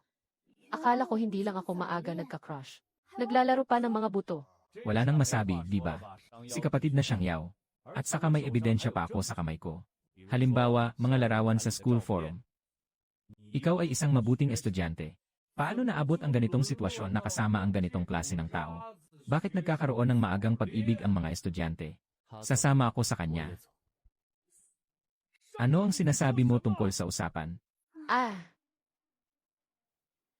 Sinasabi mo yan. Hindi ba nila naiisip na nagde-date kami? Anong kakulan ang pinapakita mo ngayon? Tingnan mo ang sitwasyon at ang atmosfera, okay ba? Hindi ito 8:00 ng umaga na isang coming-of-age na drama. Ito ay isang drama tungkol sa etika. Magkapatid tayo, ha? Ang aking hangal na kapatid na lalaki. Sino ang maniniwala sa sinasabi mo ngayon? Maliban na lang kung mag-perform tayo ng isang test ng dugo para sa pagkakapareho sa harap ng lahat. Yele, huwag na kayong magpalusot pareho. Ang insidenteng ito ay iniulat ng ibang mga kaklase ng hindi nagpapakilala. Kung talagang wala kayong espesyal na relasyon, may mag-ulat bang kaklase? Sino ang nag-ulat? Baka ito'y isang paninira. Walang sapat na ebidensya. Sino ang nag-ulat? Baka ito ay isang paratang. Walang sapat na ebidensya. E di pwede rin bang magreklamo ako sa'yo tungkol sa pangmura ko? Huwag kang magbula ng walang katotohanan. Sige, talagang sinabi mo na. Classmate Xiang, pinag-usapan natin ang tungkol sa'yo ngayon. Gusto kong malaman kung sino ang nag-ulat. Bakit ninyo naman pinanampalatayanan ang kanyang ulat? Kailangan akong tanggalin. Hindi ito matatapos hanggat hindi ito na ipapaliwanag ng maayos. Kung ayaw nyo, pupunta na ako sa radyo ng lungsod ngayon. Ang pagpapahayag ng hindi makatarungang sistema sa paaralan ay naging kilala sa lahat. Gusto ko ring sabihin na ang punong guro ng taon ay nagnanakaw. Bakit ako sisisihin kung hindi naman totoo? Bahala ka na sa gusto mong gawin. Tingnan kung sino ang nag-ulat tungkol sa pinsala sa likod. Hindi dapat si Tian. Naayos ko na siya. Hindi naman, hindi mo rin ba siya tinutukan? Naghanap ako ng tao para mangalap ng mga itim na impormasyon tungkol kay Luyan. Ikaw, naghanap ka ng sasakyan. Nagbibigay ka ng pinsala gamit ang mahika. Ako ay puro pisikal na atake. Naghanap ng sasakyan. Nagbibigay ka ng pinsalang mahika. Ako ay puro pisikal na atake. Mayroon bang sinuman sa ilalim mo na gustong maglaro ng bumper car? Huwag masyadong seryoso. Sapat na ang magpanggap na nakakatakot. Sino sa inyo ang gustong maglaro? Ang kapatid kong babae ay talagang kahanga-hanga. Sinasabi pa nilang hindi sila nagkakaibigan. Saan na ang sinungaling? Pumasok. Paano magiging usapan dito? Hindi ko naman binanggit ang pag-uusap ng mag-report ako. Ang direktor ang nag-ulat sa susunod na bahagi. Napaka-kredibilidad nito. Karaniwan, siya ang may pinakamagandang relasyon kay Xiang. Talagang maganda na makakuha ng mga chismis. Sabi mo, klaseng siyatong. Si Xiangyang at Xiang Yi ba ay nagkaka-in-love? Sila ay nagde-date. Maaari kong tiyakin. At nakita rin ito ng ibang estudyante. May mga litrato sila sa forum ng paaralan. Director, tingnan mo. Ito lahat ay ebidensya. Anong hindi mo pa rin matanggap tungkol sa pinsala sa iyong likod? Naglabas na ng abiso ang paaralan. Kahit ano pa man ang nangyari sa bagay na ito. Nasaktan ka na sa likod, pinayuhan ka na umalis. Hindi ko na lang papansinin ang mga sinabi mo kanina. Magsimula ka ng pumirma at umalis. Nagsikap ka ng matagal pero kailangan mo pa ring umalis. Talagang desperadong pagsisikap. Huwag nang mag-atubiling pumirma. Ano bang ginagawa mo dito? Pati mga aso, pinalayas na. Bakit ka nandyan, nakadikit sa pinto? Ano ang ginagawa mo? Bakit naman si Xiangya ay ganyan ang tingin sa akin? May sinabi ba akong mali? Bakit ganito kabuti ang kapalaran ni Xiangyang? Maari akong makasama kay Xiangyi. Dahil ba sa ganda?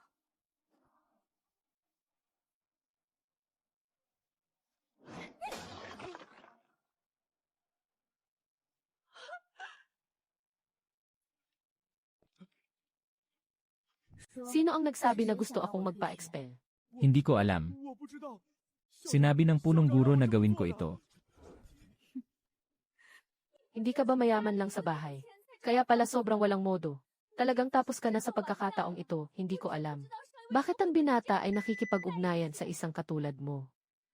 Bakit mo siya gusto? Dapat ay makasama ka ng mga magagaling na tao. Ano bang maganda sa kanya? Ninanais mo ba akong maliitin? Sa totoo lang, palagi mo akong minamaliit sa puso mo, di ba? Pero mag-ingat ka sa iyong mga desisyon. Totoo ba na mapapaalis ako? Ang nangunguna sa baitang ay tiyak na hindi aalis. Kung aalis man, iyon ay si Xiang Yao. Hindi magandang makipagrelasyon ng maaga, mga bata. Kaibigan siyang, inirerekomenda kong huwag ka nang gumawa ng gulo. Medyo seryoso na ang bagay na ito sa ngayon. Ayaw mo ring makulong sa presinto, di ba? Kahit isang estudyanteng walang koneksyon ay hindi mo mapigilan. Ang grupong ito ay talagang walang silbi. Ginagamit pa ang pulisya laban sa akin. Magandang araw, punong guro. Gusto ko lang malaman kung sino talaga ang gustong ipatanggal ako sa paaralan. Sinabi mo na sa akin, aalis na ako agad. Pupunta ako para ayusin ang taong naghanap ng gulo. Siyang estudyante. Paano ka makakapag-isip ng kung ano-ano kung ikaw mismo ay lumabag sa mga patakaran ng maagang pakikipagrelasyon? Kung ipagpapatuloy mo ito, mas lalo ka lang magkakaroon ng problema. Kung ang aming paaralan ay magpasya na agad kang paalisin ngayon. Kaya't wala nang maraming paaralan sa kabisera ang nais tumanggap sa iyo. Mayroon pang magandang bagay tulad ng pag-aaral. Ayaw mong magsalita, hindi ba? Unahin ang galang bago ang laban. Ngayon tapos na ang mga pagbati. Ngayon naman ay oras na para sa sundalo. Sobrang baliw ka na. Bago ka magbato ng putik, hindi mo ba alam na dapat mo munang suriin ng mabuti? Nag-usap kami, ako ang kapatid na babae niya at siya ang kapatid na lalaki ko. Kami ay ipinanganak na magkasunod sa iisang tiyan. Hindi niyo ba alam na sinungaling kayo na sinasabi na nagkakaibigan kami? Imposible namang ganito ka-coincidence. Huwag ka nang magpalusot, mag-ulat na ako sa pulis. Dapat mong pagbutihin ang iyong asal bilang estudyante. Hindi mo masabi, di ba? Talagang karapat dapat na maging mabuting estudyante. Mag-usap ka na agad tungkol dito. Dalhin mo na. Siyempre, papurihan ka ng mabuti ng paaralan sa huli. Pagod ka na, ako na ang gagawa. Sige, ikaw na ang dumating. Talagang karapat dapat sa iyo ang aking mabuting kapatid. Yan. Patawagin mo ang lahat.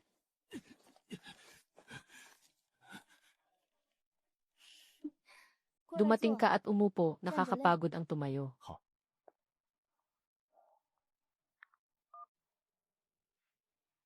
Sino sa inyo tatlo ang may oras na pumunta sa paaralan?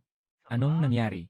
Nakuha ka ng guro habang nagtuturo ng mga tao na maglaro ng baraha sa paaralan, bunso. Hahaha, hindi naman.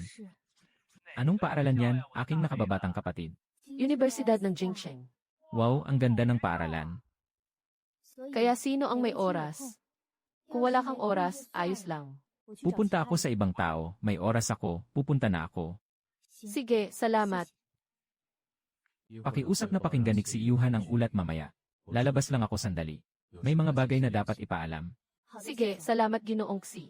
Ay, hindi tama, ang boss ay lalabas sa oras na ito.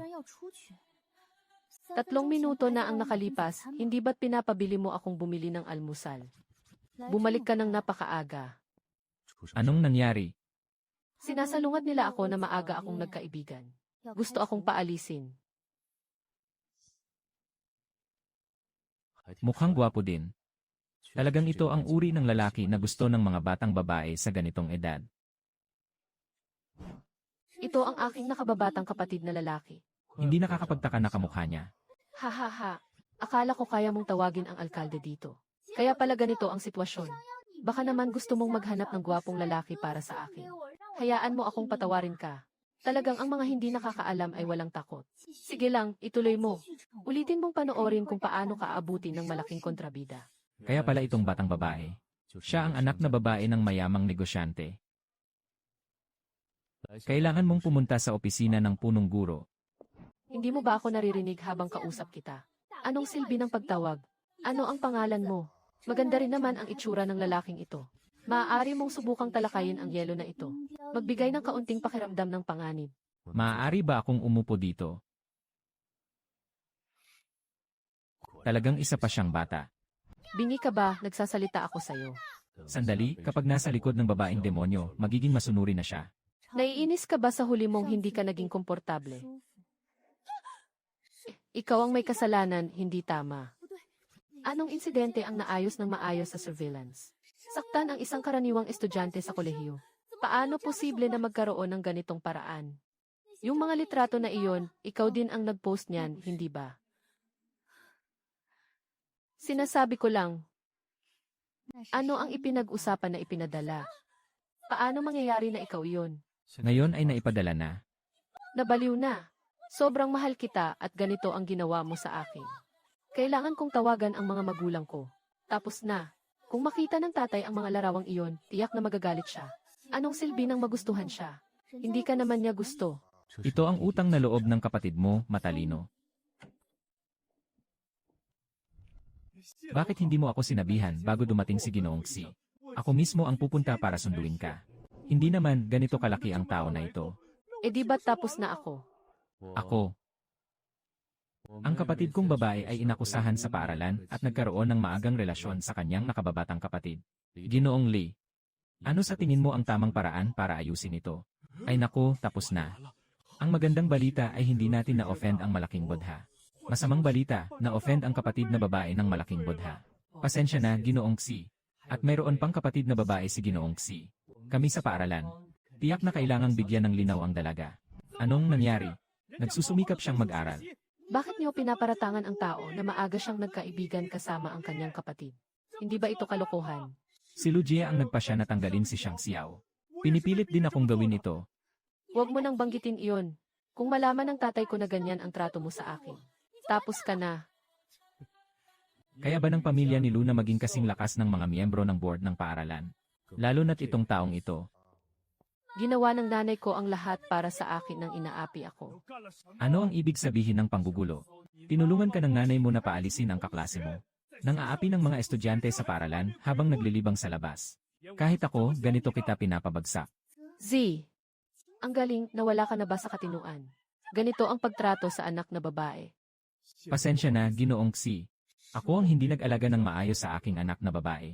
Ano man ang parusa, tiyak na makikipagtulungan kami. Hindi ito para sa akin na humingi ng tawad. Para sa kanya. Pasensya na, kaklase. Kami ang may kasalanan. Pasensya na sa abala. Sinasalamin ko. Hindi na magyayari ang ganitong bagay sa hinaharap. Pinayuhan ng paaralan na umalis ang estudyanteng naninira kay Yonye. Siyang, tanggalin din ang mga kaugnay na guro. Sa tingin mo ba ay tama ang ganitong paghawa? Sa tingin mo ay okay lang ba? Gusto mong parusahan mo na. Tingnan mo, ikaw na lang ang magsabi. Maging matalino ka. Tanggalin ang record ng pagpapaalis. Guro ng punong guro. Lahat ng mga posisyon ng punong guro ay tinanggal. Hindi na papayagang bumalik si Dayan sa kabisera magpakailanman. Sige, susundin natin ang sinabi ni classmate Xiang. Aking ililipat si Dayan sa ibang paaralan ngayon. Napansin ko talagang ayaw mong magsalita ng mas marami pang salita. Walang dahilan, tayo ay mga kambal na may parehong ama at ina. Sabay kaming ipinanganak. Hindi kami katulad ng ibang tao na gumagamit ng kapangyarihan para mangbuli. Kami ay tunay na magkapatid na nakatala sa iisang pamilya. Na, ang laki ng pagkakahawig. Kitang-kita na magkapatid sila. Paano mangyayari iyon? Talaga bang magkapatid sina Xiangyan at Xiangyi? Paano ito nangyari? Bakit hindi ko ito napansin dati? Ang laki ng pagkakapareho nilang dalawa. Tapos na. Xiangyan, nagkamali ako, pwede bang huwag mo akong paalisin? May mga nakatatanda akong inaalagaan at mga bata akong sinusuportahan, kaya't lumuhod na ako sa iyo. Ash. Kung alam ko lang na ganito ang mangyayari, bakit pa nga ba noon? Tinulungan kita. Kailangan din bang tulungan ako ni classmate Xiang? Kung may kailangan, sabihin mo lang. Siyempre, tutulungan kita. May nag-imbita sa akin na makipaglaro sa katapusan ng linggo. Magaling ang kalaban. Ang kanyang kasamang babae ay magaling din. Ang ibig mong sabihin ay gusto mong maging kasama mo ako bilang iyong kapartner. Sama-sama tayong maglaro. Palakihin ang iyong pagsalubong, di ba? CJ, Sige, pumayag na ako. walang ibang sasabihin. Sa ganitong laro, hindi kita papayagang matalo, ha? Ang anak na babae ng negosyante ay talagang katulad ng mga balita. Lahat ay iba-iba. Alam ba ni Xiang Yan na ganun kalakas ang kanyang nakababatang kapatid na babae? Ngayon, gusto kong subukan ang kahit anong bagay. Saan na nga pala yung babae na boss dati? Iyan ang kapatid kong babae. Kapag sobrang abala ako, pumunta ka sa front desk para tulungan akong magbantay. Sige, gagawa ako ng bagong produkto. Kamakailan lang akong nakakita nito sa internet. Balak kong pagbutihin pa ito, sigurado akong magiging maganda. Sige, ito na lang. Naglagay ng patong na strawberry. Ayaw mo nang masyadong matatamis. Kaya pinalitan ko ang layer ng keso ng strawberry jam. Masarap at napaka-refreshing. Ang strawberry jam ay medyo maasim na nag-aalis ng tamis. Ilalagay sa ref at air-freeze ng kaunti, mas magiging masarap ito. Kapatid na si Xiao Yao. Hindi pa oras ng tanghalian ngayon. Hindi ka naman siguro tumakas mula sa paaralan, di ba? Hoy, hindi ako masamang estudyante. Sumunod ako sa tamang proseso. Nasa bakasyon ako ngayon. Si Xiao Yao ay isang mabuting estudyante. Maghihiganti. Ikaw, Bakit ka tumatawa, aso? Nagmamalupit ka sa aming teritoryo. Mukhang sinasadya mong maghanap ng gulo dahil sa pagka-bored mo. Sige, sabihin mo. Sila bang mga tao mula sa Sihay ang nagpadala sa iyo dito? Kung hindi dahil sa ating mga anak na lalaki. Talagang nakamit mo ang gusto mo, bakit ka pa nakikipag-usap sa kanya? Tawagin mo si Huyon, di ba? Dahil estudyante ka, puputulin ko ang mga binti at kamay mo. Saktan mo na siya. Huyun Chu. Ano nang nangyayari sa labas? Lalabas ako para tingnan. Huwag kang pumunta, nandito ang maliit na diwata. Kung hindi ako nagkakamali, ang kwentong ito ay isang tula. Ang pangunahing tauhan na si Huyun Chu ay nagtatrabaho para sa Sihay-hui. Nais na gumawa ng mga hakbang sa 12 pavilyon. Ngunit siya ay natuklasan ng hindi inaasahan. Nakatakas siya ngunit nahuli pa rin at pinagsasampal. Nang siya ay naging leader ng Four Seas Society sa huli.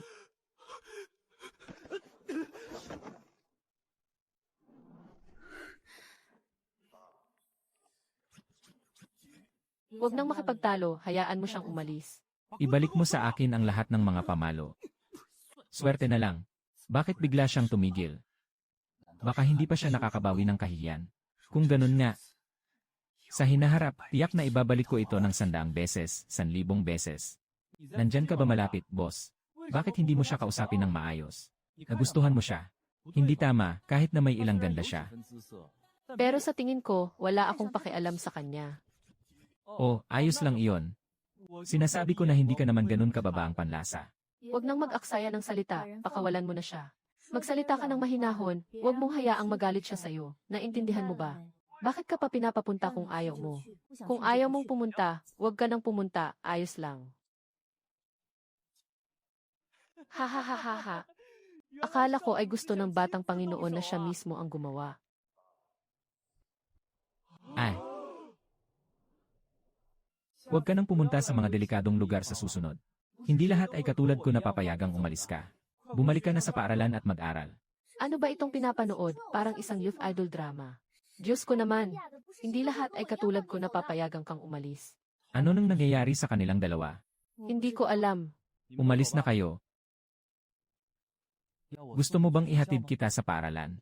Ano ang ibig sabihin ng mga tao sa pamilyang Jiang? Sinasabi ang ganitong nakakadiring bagay. Ano sa tingin mo, boss, maganda ba ang ginawa ko? Hindi ba ito napakamaginoo? Hindi naman kailangan masyadong magpakumbaba. Boss, nasaan ka ba? Bakit hindi kita makita? Nandito. Boss, anong ginagawa mo dito? Ito ay sinihaw. Ako ang may-ari dito. Sina Shen, magandang araw. Ako si Jiang Xian. Ang ibig sabihin ng Xian ay paghanga. Kumakain ako dito. Gusto ko ring kumain. Pwede ba, pwede ba? Siyempre, hindi ako masamang babae. Naiintindihan ko.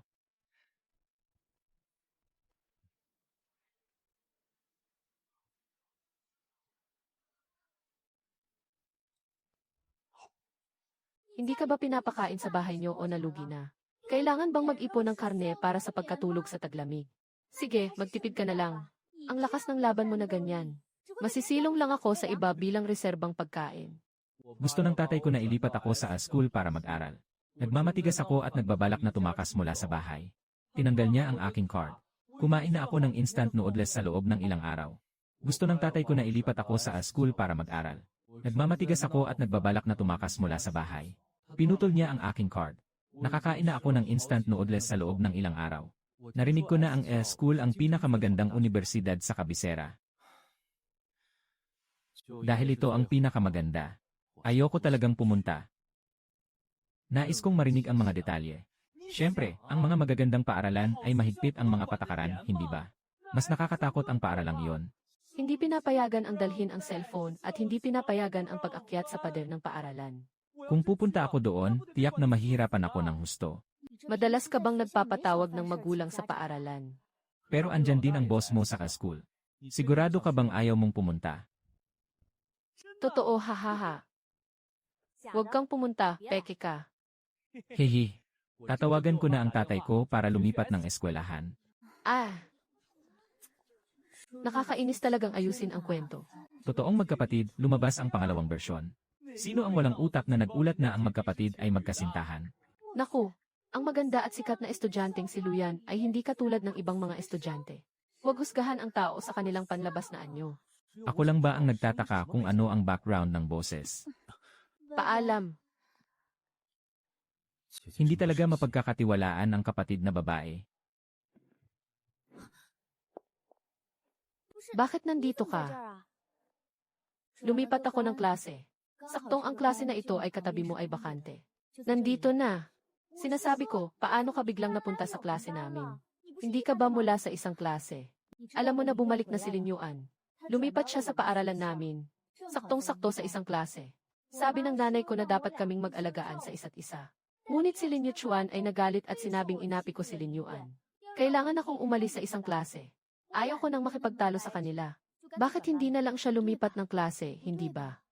Sa orihinal na kwento, hindi sinasadya ni Lin Qianwei na magpakaawa. Pero mukhang hindi naman siya nag-aarte ah. Kaya ba't dahil ako ang kontrabida? Kaya tingnan ang peking anak na babae. Nadagdagan ng isang antas ng pagkakaunawaan at pagkakaibigan. Bakit mo siya pinagtitripan? Kahapon, tinulungan kong isuot ang relo ni Lin Yuan. Resulta si Lin Yuchuan. Sinasabi nilang ginagamit ko ang relo para ipahiya si Lin Yuan. Hindi mo alam na kumain siya ng 2 malaking piraso ng durian. Naiiyak na ako dahil sa amoy ng durian. Ayos lang, sa mga kwentong romansa, ang mga mata ng peking prinsesa ay namumula dahil sa amoy ng durian. Nang kumain kami ng hapunan, sinabi ng tatay ko ang tungkol sa paglipat ng paaralan. Si Lin Yuchuan ay gumawa ng malaking ingay tungkol dito. Ayaw akong ilagay sa isang klase kasama si Lin Yuan. Ako na ang mismong nagtanong sa guro tungkol dito ngayon. Sabi ko na, ang sarap ng mga chips na ito. Hindi ko alam kung saan nag-usap tungkol sa pagbili nito. Kumain tayo ng kaunti para maging masaya. Ha? Bakit ganito, habang gusto kong umalis sa pangunahing kwento? Lalo akong hinahatak ng pangunahing kwento papunta sa gitnang puwersa. Nakakainis. Gusto mo bang maging katulad ko? Sa ganitong paraan, makakaalis na tayo sa pamilya Lin. Walang dahilan para maapektuhan ang kwento at makipag-agawan sa atensyon ng pangunahing tauhan. Ano nang sinabi mo? Walang anuman, walang anuman. Sige na, nandito na tayo, kaya tanggapin na lang. Anong mga pangunahing tauhan? Hindi ako natatakot. Yung Lin Yuan, naka-assign ka na sa dati mong pwesto. Pagdating pa lang ay nakipagbati na sa negosasyon. Hindi siya pinapansin, talagang hindi siya marunong sa kanyang kakayahan. Hindi nakasagot sa tanong pero nandoon na parang iiyak at hindi magreklamo. Kailangan ko pang kausapin siya ng maayos ng ilang beses. Nasayang ang oras. Ito na ba ang mga panggatong? Lahat ng linya ay napaka-classic. Bago lang siya dumating, kaya normal lang na may mga bagay siyang hindi masunod. Kung ayaw niyo sa kanya, parang hindi niyo siya nakikita. Umalis ka dahil sa kanya. Paano ko siya maaring ituring na hangin? Paano mo nalaman na pagdating niya ay hahanapin ka niya? Tinawag ka pang ate. Nandyan na naman siya at nagsasalita. Dahil sa sarili ko kaya kita pinayagang umalis. Sino ba talaga siya? Ito ang iyong mahirap na kamag-anak, di ba? Sobrang pangit. Suot ang mga sikat na brand. Hindi matatakpan ang kanyang mga maliit na ugali. Haha. Siya ang anak na babae ng pamilya Lin. Sige, umalis na kayo, mga kapatid ko. Ayos lang bang sabihin ito ng diretsyo? Masyado kang tapat. Hindi ko naman kukunin ang mga bagay ni Lin Yuan. Ang aking pagkakakilanlan ay pinagsikapan ko rin. Ako rin ay anak ng pamilya Lin. Walang anuman, magandang gabi. Mukhang talagang may konting paghanga na ako sa peking prinsesa na ito. Ito ay. Tapos na. Kami ay isang nag-sign up na kontrabidang babae sa malalayong dagat. Isang peking anak na may sapat na dahilan para kumilos. Mukhang idinadampi na ang salitang mamamatay tao sa noo ng isa. Hindi kami iyon. Kakapasok lang namin dito, hindi namin to ginawa. Alam ko na magkasama silang dalawa ay magkakaroon ng pagsusulit. Yung lungkot, isang mapanganib na magandang babae. Sabi ng mga tao sa kanilang klase. Madalas siyang magalit noon. Talagang nakakatakot siya. Totoo, nakikita kong medyo sikat siya sa forum. Isa pang apoy sa gubat. Lahat ay nag-iisip kung siya ba ay isang peking prinsesa. Salamat sa pagbigay pansin. Kaya sa lupa, yun ang tunay na anak ng mayaman. Tingnan ko nga. Totoo nga na iyon, wag nang tumingin. Tara na, umalis na tayo. Anong klase kayo sa tatlong ito? Paano mo naman maaring apiin ang iyong kaklase? Hindi talaga kami iyon. Dumating lang kami ng ilang segundo bago ka, guro. Saan galing ang oras ng krimen? Una, dalhin mo ang tao sa klinika. Katatapos lang may nagbuhos sa akin ng tubig. Sinasabi pa nilang sila ang naglilinis para sa iyo. Pero sa tingin ko, hindi mo sila tinawag, di ba? Hindi ako iyon. Walang kinalaman ang bagay na ito sa iyong kapatid na babae. Mas wala akong kinalaman dito. Kailangan talagang hanapin ang may kasalanan para singilin ang utang. Naiintindihan mo ba? Naniniwala ako sa inyo. Napakabuti ni Lin Qianying. Siguradong hindi niya gagawin ang ganitong bagay. May jacket ako sa classroom. Isuot mo na lang mamaya. Alam ko na talagang hindi ka magpapakumbaba. Alam kong hindi ka makakapagsawalang bahala. Bumalik na siya ng ganito. Yung tanga mong kapatid ba ay magdudulot sa iyo ng problema. Alam mo rin na siya ay tanga. Classmate, nasugatan ka, may dala kong band-aid. Huwag kang mag-alala, hintayin mo ako sandali, ibibigay ko agad sa iyo. Hindi na kailangan, nahanap ko na. Kailangan agad na gamutin ang mga sugat. Kung hindi, magkakaroon ng seryosong problema. Kung sobrang ganda mo, hindi na ito magiging maganda. Narito na ang unang pagkikita ng mga pangunahing tauhan. Gusto ng ate na palihim na parang hamster. Tulungan mo akong idikit ito. Hindi ba gusto mong maging mabuting tao? Sige, maging mabuting tao hanggang sa dulo. Ayos. Baka mas gusto pa ng tao na maging pangunahing tauhan. Kung ako ang nasa sitwasyon, matagal na akong nakapagbigay ng isang suntok. Nagsasalita ng walang kabuluhan. Sige, anong pangalan mo? Ang pangalan ko ay Lin Yuan. Ikaw, Hu Yunki. umalis ka na, kumain ka ba, pwede tayong magkasama. Alisin mo ang dalawang taong iyon sa malayo, naiintindihan mo ba? Lalo na si Lin Yuan. Nasa isang klase kayo. Kailangan mong mag-aral ng mabuti. Huwag nang mag-isip ng kung ano-ano. Hindi ko siya hahawakan. Tara na. Napakabatang kasama babae. Hindi tsismis at hindi masyadong nagsasalita. Nagawa ko ang pagiging magandang empleyado. Binili ko para sa'yo. Sabi ni Choi Hyo-won, gustong-gusto ng mga kabataang babae ang inuming ito. Tingnan mo kung bagay sa panlasa mo.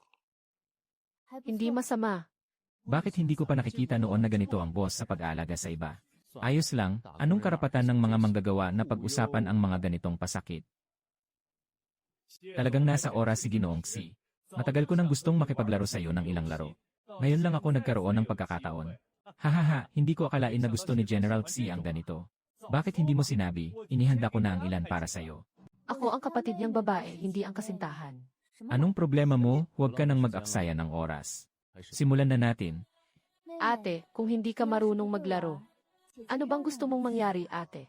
Hahaha, kahit pabayaan mo ang kapatid mo, wala rin namang silbi. Maliban kung kalimutan mo ang buong tubig ng Karagatang Pasipiko. Anong pinapanggap mo? Ako ang Pangulo ng Four Seas Society. Huwag mong isipin na wala na akong sasabihin. Simulan na, maliit na kapatid. Huwag kang lumuhod at humingi ng tawad mamaya ha. Katatapos lang, hindi ko nakilala ang dakilang tao. Salamat, Miss Xi, ang galing-galing mo, kami nagpapakumbaba. Handa na akong sumuko. Walang anuman, aalis na kami. Magandang lakad, Ginoong Xi at sa kapatid na babae ni Ginoong Xi. Ang ganda naman ng kontrabida na ito. Kahit na mabangkrap, pwede namang maging modelo para magpatuloy sa buhay. Hindi pa ako nabubusog sa laro. Paalam. Mag-ingat ka.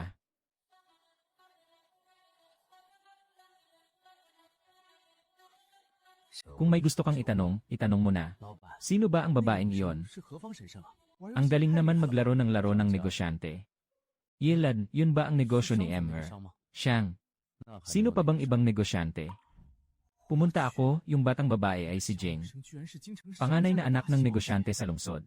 Yung kakaibang ugali, magagalitin at tanga na negosyante. Tapos na, nagbukas ng ilaw sa gitna ng gabi at hindi natutulog. Hindi ito tungkol sa pagkuha ng mga nagkakasala, kundi tungkol sa pagkuha ng mga bata. Saan ka na? Walang duda, kuya. Ito ang pinuno ng negosyante. Yung karakter sa libro na umibig sa pangunahing tauhan na si Lin Yuan. Sa huli, nagwagi siya ng kapalaran bilang isang taong nakaratay na walang malay sa kanyang malupit na negosyo. Bakit ka umuwi ng ganitong kalit? Pumunta akong magbisikleta. Masaya ang hangin sa gabi. Huwag ka nang umuwi ng ganitong kalit sa susunod, delikado yon. Ang kuya ko ay matagal nang nagtatayo ng sarili niyang negosyo. Bakit siya biglang bumalik? Nagkaroon siya ng biglaang biyahe sa labas. Kailangan kong pumunta sa ibang bansa para ayusin ang ilang bagay. Itong panahong ito ay ipagkatiwala mo sa akin. Kaya mananatili ako sa bahay. Huwag ka nang umuwi ng huli. Kung hindi, may parusa sa bahay. Huwag mo akong utusan. Hindi naman ako empleyado mo. Huwag mo akong gawing empleyado mo dito. Pagod na ako sa pagiging rebelde.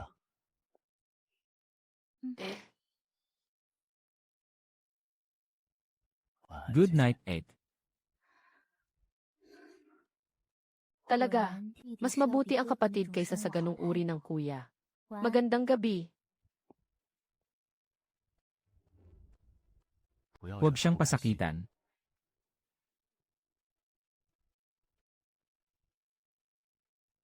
Mukhang pareho sa mga batang ito ay nasa yugto ng pag-aklas. Natulog ka ng 3 buong araw para sa pagsusulit na iyon. Bumuhos ka man lang ng kaunti. Huwag nang bumaba kung hindi ka man umangat. Walang takot na babalik ang tatay mo para ayusin ka. Hindi siya makakabalik sa maikling panahon. Ngayon, ang kuya ko ang namamahala sa akin. Ang kapatid mong lalaki ay nasa negosyo. Na, yung malamig at walang pusong matigas na tao. Kaya pala ganyan mo siya ilarawan. Pupunta ako sa supermarket para bumili ng merienda. Tinawag ka ng guro ng barya sa opisina. Sige, mauuna na ako. Hindi nakapagtataka na si Lin Yuchuan ay nahulog sa libro. Tinatawag na isang kapatid na bihirang makatagpo sa isang siglo. Sabihin mo na lang na hindi ka nagmamalasakit. Sa paaralan, lahat ay nang-aapi kay Yuan Yuan. Bakit ka naman ganito kamasama? Huwag mong sabihin ganyan ang kapatid na babae mo. Ate, paki-explain niya. Naniniwala akong hindi ikaw iyon. Sobrang mabait mo lang talaga. Pareho silang umamin na si Lin Qianyun ang gumawa nito. Tinutulungan mo pa siyang magsalita. Napakaklasikong linya. Ano bang ginawa ko? Si Lin Yuan ay naging biktima ng pang-aapi sa paaralan noong nakaraang linggo. Ang mga na-retrieve na surveillance footage ay nagpapakita na ang 2 estudyanteng ito ang gumawa nito. Pero ngayon, sinasabi ng 2 na inutusan mo sila. Hindi ko iyon ginawa. Hindi ko kailanman sinabi ang anumang bagay na nag-uutos. Kung hindi ikaw, sino pa?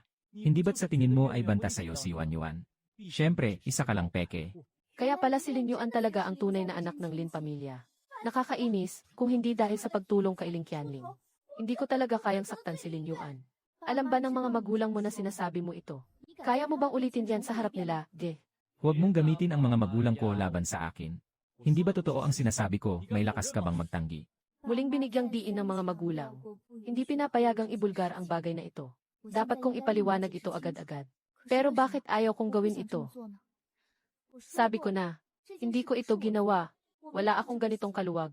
Naniniwala ka ba sa sinabi ko?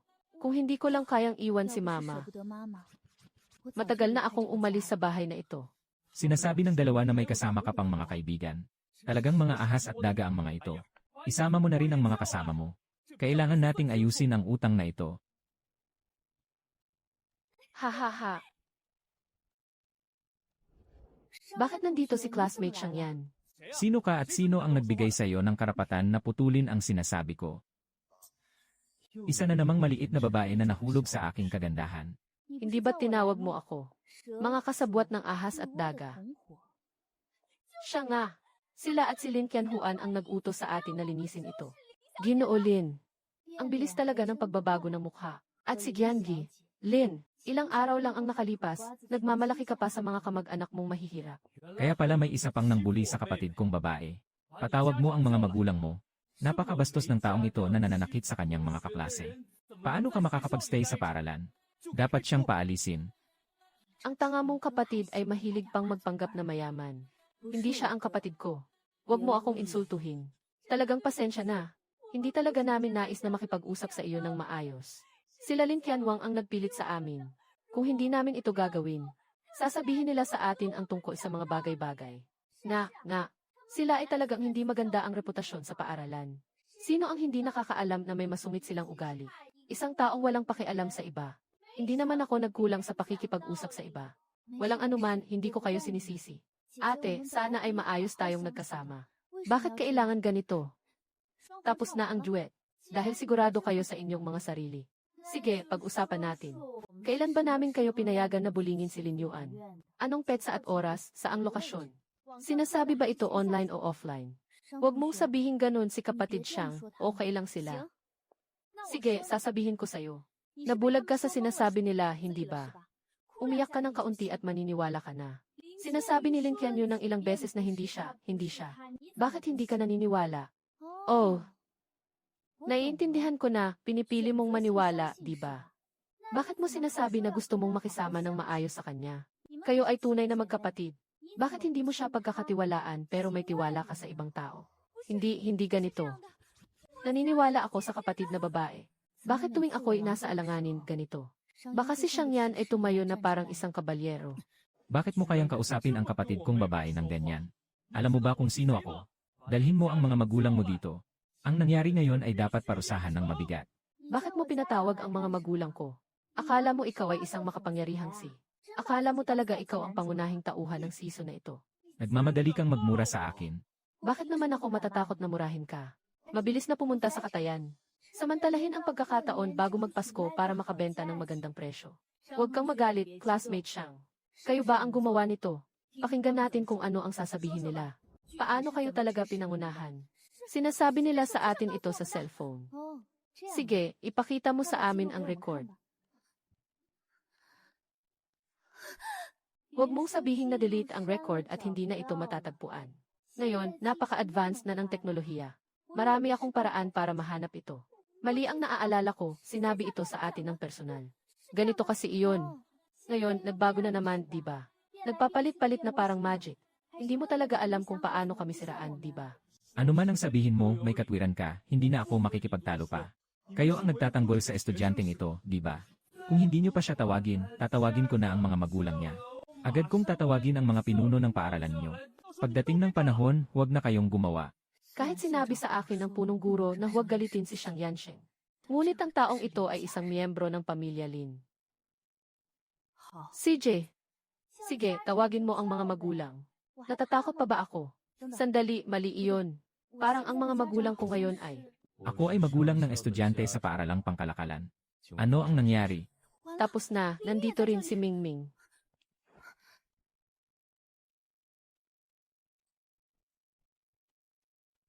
Ano ang kailangan mong gawin? Ngayon may mga kaklase na nagtuturo kay Xiangtong sa campus. Hinihiling ng mga magulang ng kabilang panig na pumunta ka sa lugar. Pwede po bang malaman kung kayo ang kuya ni Xiang? Ano ang kailangan kong gawin? Ikaw ang kanyang kapatid na lalaki. Mukhang maayos naman ang suot niya. Ngunit hindi ko pa siya nakikita kailanman. Siguro isa lang siyang mid-level na leader. Yun ang kapatid mo at ang kapatid ko ay nag-usap ng may katwiran. Hindi ito magtatapos ng madali. Maghintay ka na lang na ma-expel. Walang nag-imbento sa akin. Ang gwapo ng kuya ko. Orihinal na kwento. Paano naman napansin ni Lin Yuan ang batang gunggong na iyon? Ang ebidensya ay ang dalawang estudyanteng ito. Sinasabing ginawa ito ng mga estudyanteng mula sa negosyo at 0 million.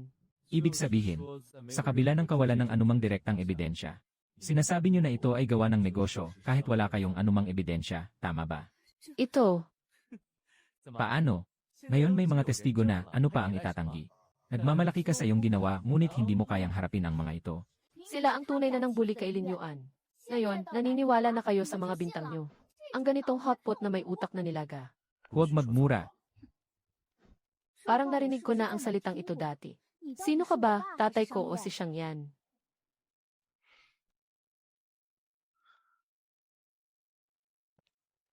Yung sinabi ng dalawang babae, pinaniwalaan niyo agad. Bakit hindi niyo pinaniniwalaan ang sinasabi ng hipag ko? Alam niyo ba kung sino ako? Wow, andito na ang kakilala. Ginoong Siyang. Nagawa na namin ang ipinag-utos ninyo. Nasa busy drive lang. Nandyan din si Anye. Siyang, sadyang nakakabighani. Dahil ito ay tungkol sa akin. Kayo pala ulit iyon. Kilala sila. Ginoong Lee. Paano nakarating si Ginoong Lee dito? Napakaswerte ni Ginoong Lin. Siya yung taong may kailangan sa akin. Hindi ba't may sira ang taong ito? Mangahas ng sakit. Miss, it seems your neighbors are quite a handful for you. Kaya't ang taong ito ay... Ito ang presidente ng Hengxiang Group.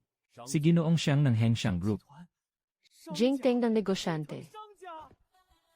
Ang lalaking ito ay anak ng negosyante. Yung babae na yon, hindi ba't siya ang sinasabing? Ito ang masungit na anak ng mayamang negosyante. Kanina, gusto mong sabihin kung sino ka. Walang anuman, kuya. Huwag na nating pag-usapan ang bagay na ito. Walang kahulugan iyon. Hindi ko alam kung bakit narinig kong umiiyak ang batang babae. Nagmamadali ang puso ko. Hindi pwedeng masira ang aking magandang buhay. Sandali, parang may nag-uusisa sa mga magulang ko ngayon. Kailangan talagang imbestigahan ito. Walang kinalaman sa akin kung hindi ka maghahanap ng katotohanan. Ngunit ako at si Lin Qian ay parehong inakusahan ng hindi totoo. Dapat itong imbestigahan. Medyo masakit ang kuya. Ngunit hindi na rin ito nakakabahala. Nasa C-disk ang mga video ng surveillance. Kung ganon, ayusin natin at tingnan. Sabihin nyo nga, saan tayo narito? Anong oras ang nag-udyok sa inyo para gawin ito? Hindi ko sinasadya. Ngayon alam na nilang matakot. Bakit hindi mo ito ginawa kanina? May lakas ng loob na magbintang pero walang lakas ng loob na umamin. Mabilis, ipaliwanag mo ng maayos ang nangyari, pasensya na. Kami ang nangbuli, mas pinili pa namin. Natatakot lang na mahuli. Ang sakuna ng pamilya Kai ay nagdala ng pinsala kay Lin Qianin at sa kanyang likod. Linisin ng maayos. Sige, huwag kayong mag-alala, Ginoong Zhang. Kayo at Yannie. Siyang ay... Ako ang kanyang kuya. Ikaw rin ang kanyang kuya. Akala niya ay kapatid ko ang pinag-uusapan. Tama, tingnan mo ang mga mata ko. Tumanda na, kaya hindi na masyadong maganda. Nabaliwala ni Guru Luo ang katotohanan at itinago ang katotohanan. Ngayon ay tinanggal na sa trabaho. Si Yukian at Zhao Lier bilang mga kasabwat sa Peking gobyerno. Agad na tanggalin. Paumanhin. Pasensya na, Ginoong Siyang. Pasensya na, Yannie. Siyang, hindi ko dapat sinabi ng walang katiyakan.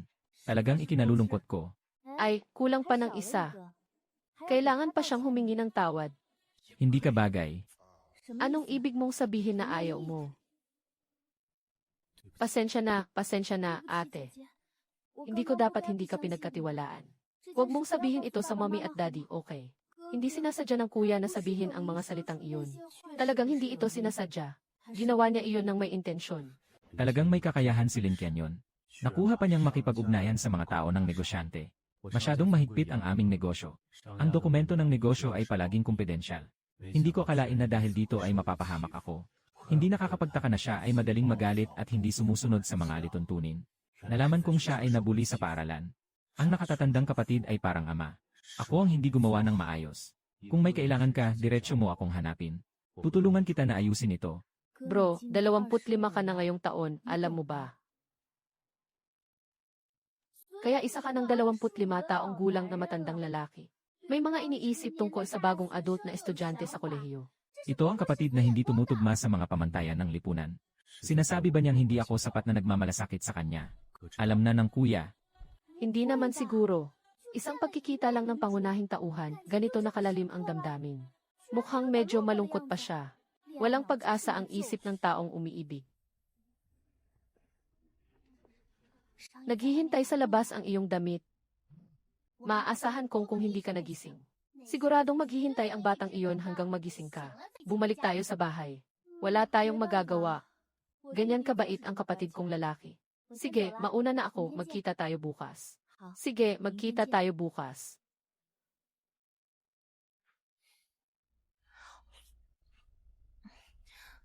Ano na naman? May nangyaring hindi inaasahan ngayon. Hindi mo sinabi na dumating ang negosyong salo-salo. Ngayon ay isang hindi inaasahang sitwasyon. Mas mabilis at mas maayos ang pag-aasikaso ng mga negosyante. Hindi ba't agad kitang sinabihan pagkatapos? Gusto kong protektahan ang aking ate sa unang pagkakataon. Huwag ka nang mag-alala. Ako ang ate, ikaw ang bunso. Kailangan mong makinig sa akin, naiintindihan mo ba?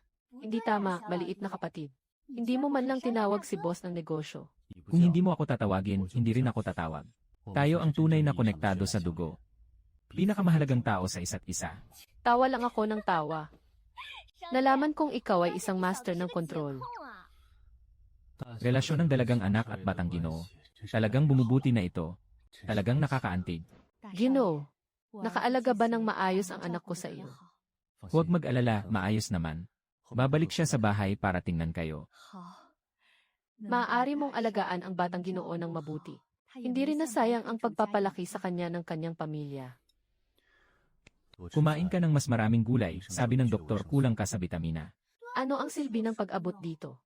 Hindi ba't iba ang lasa kapag inabot ko ng mas malayo?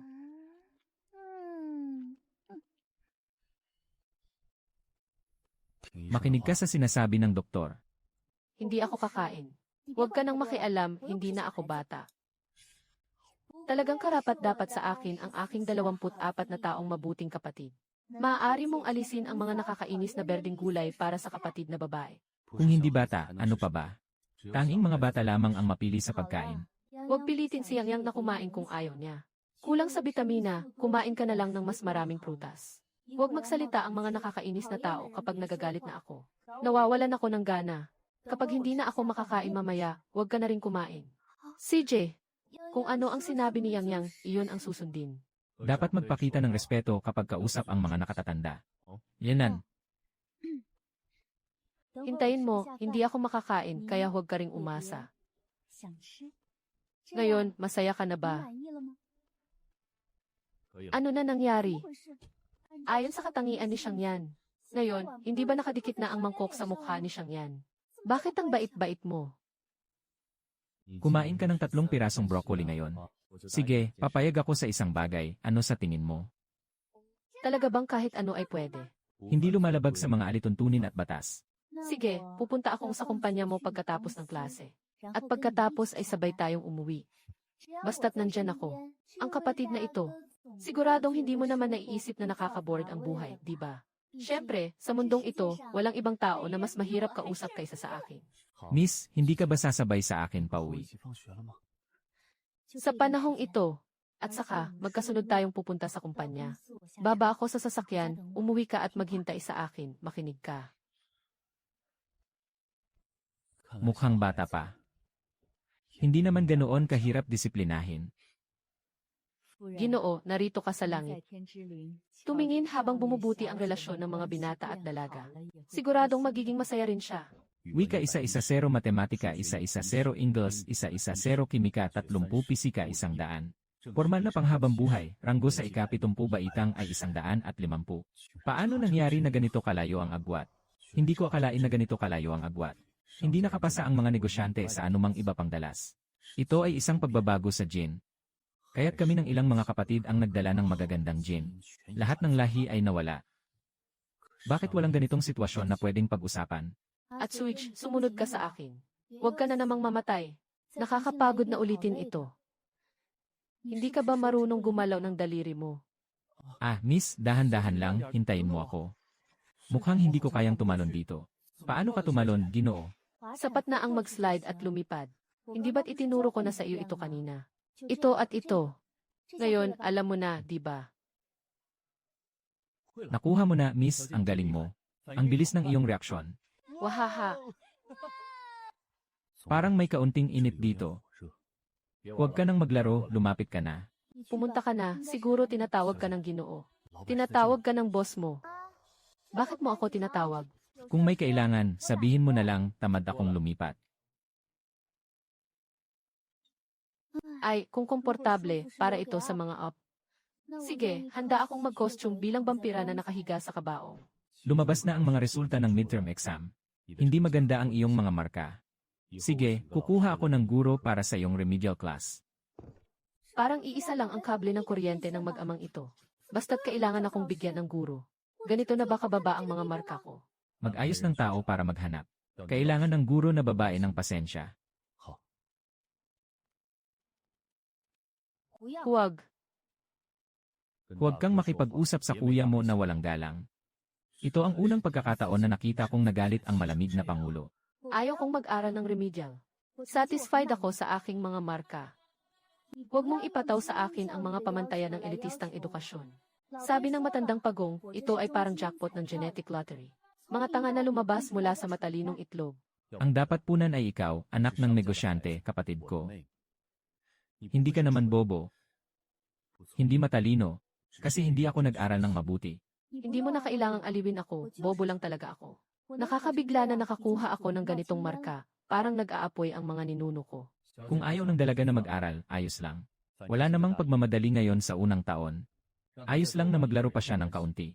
Basta't matalino ang dalaga. Siya pa rin ang pinakamaganda at pinakamabait na tao, si Kuya Sui, na pinaka-nakakaintindi sa akin. Naka-30 puntos lang siya sa pagsusulit sa kimika. Walang anumang puwang para hindi mag-aral. Kahit na hindi maganda ang aking mga marka. Ngunit hindi pa rin problema ang pangalawang edad. Miss, tingnan mo. Kahit sino pa man, lahat ay may reaksyon sa narinig na resulta. Anong masama sa 30? Umusad ako. Dati 28 lang ako, walang tao na bigla ang umuunlad. Bakit hindi mo tingnan ang ibang mga asignatura ko? Ang galing ng mga eksam mo, ayos lang iyon. Naghahanda ka bang mag-ulat dahil nakakuha ka ng isa-isa zero sa wika, matematika, at banyagang wika, ha? Ano nang masama sa isa-isa zero? Ito ay isang pagpupugay kay Uncle Hat. Mag-ingat ka. Kung pipilitin mo akong mag-aral ulit, tatawag ako ng isa-isa zero para report ka. Umuusad ka na. Maganda yan pero maghanap ka ng guro. Mas mabilis kang umuunlad. Sige, ayusin mo na. Hindi. Huwag kang magkalat. Basta't maglakas loob kang humingi ng tulong sa guro, handa akong magdulot ng gulo hanggang sa dulo. Kailangan pa. Sige, kung ayaw mong magpaturong sa guro. Kung ganoon, huwag nang maghanap ng guro. Talagang ang paggamit ng mga kaplastikan ay ang pinakamabisang paraan, hayaan mong ituro ko sa'yo. Kailangan mong mag-aral ng 1 oras at kalahati araw-araw pagkatapos ng klase. Ano kung hindi ka sumasang-ayon? Sige, umuwi ka na. Hahanapan ko ng guro para turuan ka. Huwag ka nang bumalik sa kumpanya sa hinaharap. Kumain ka sa akin. Kakatapos mo lang din na ipahiya ako. Sige, syempre ayos lang. Basta't hindi mo ako pagsawaan, kuya. Tapos na ang lahat. Ang negosyo ay nasa loob na dalisdis. Ang dalagang ito ay nasa labas ng bundok. Siguradong magkakaroon ng pagsabog kapag magkasama ang dalawang ito.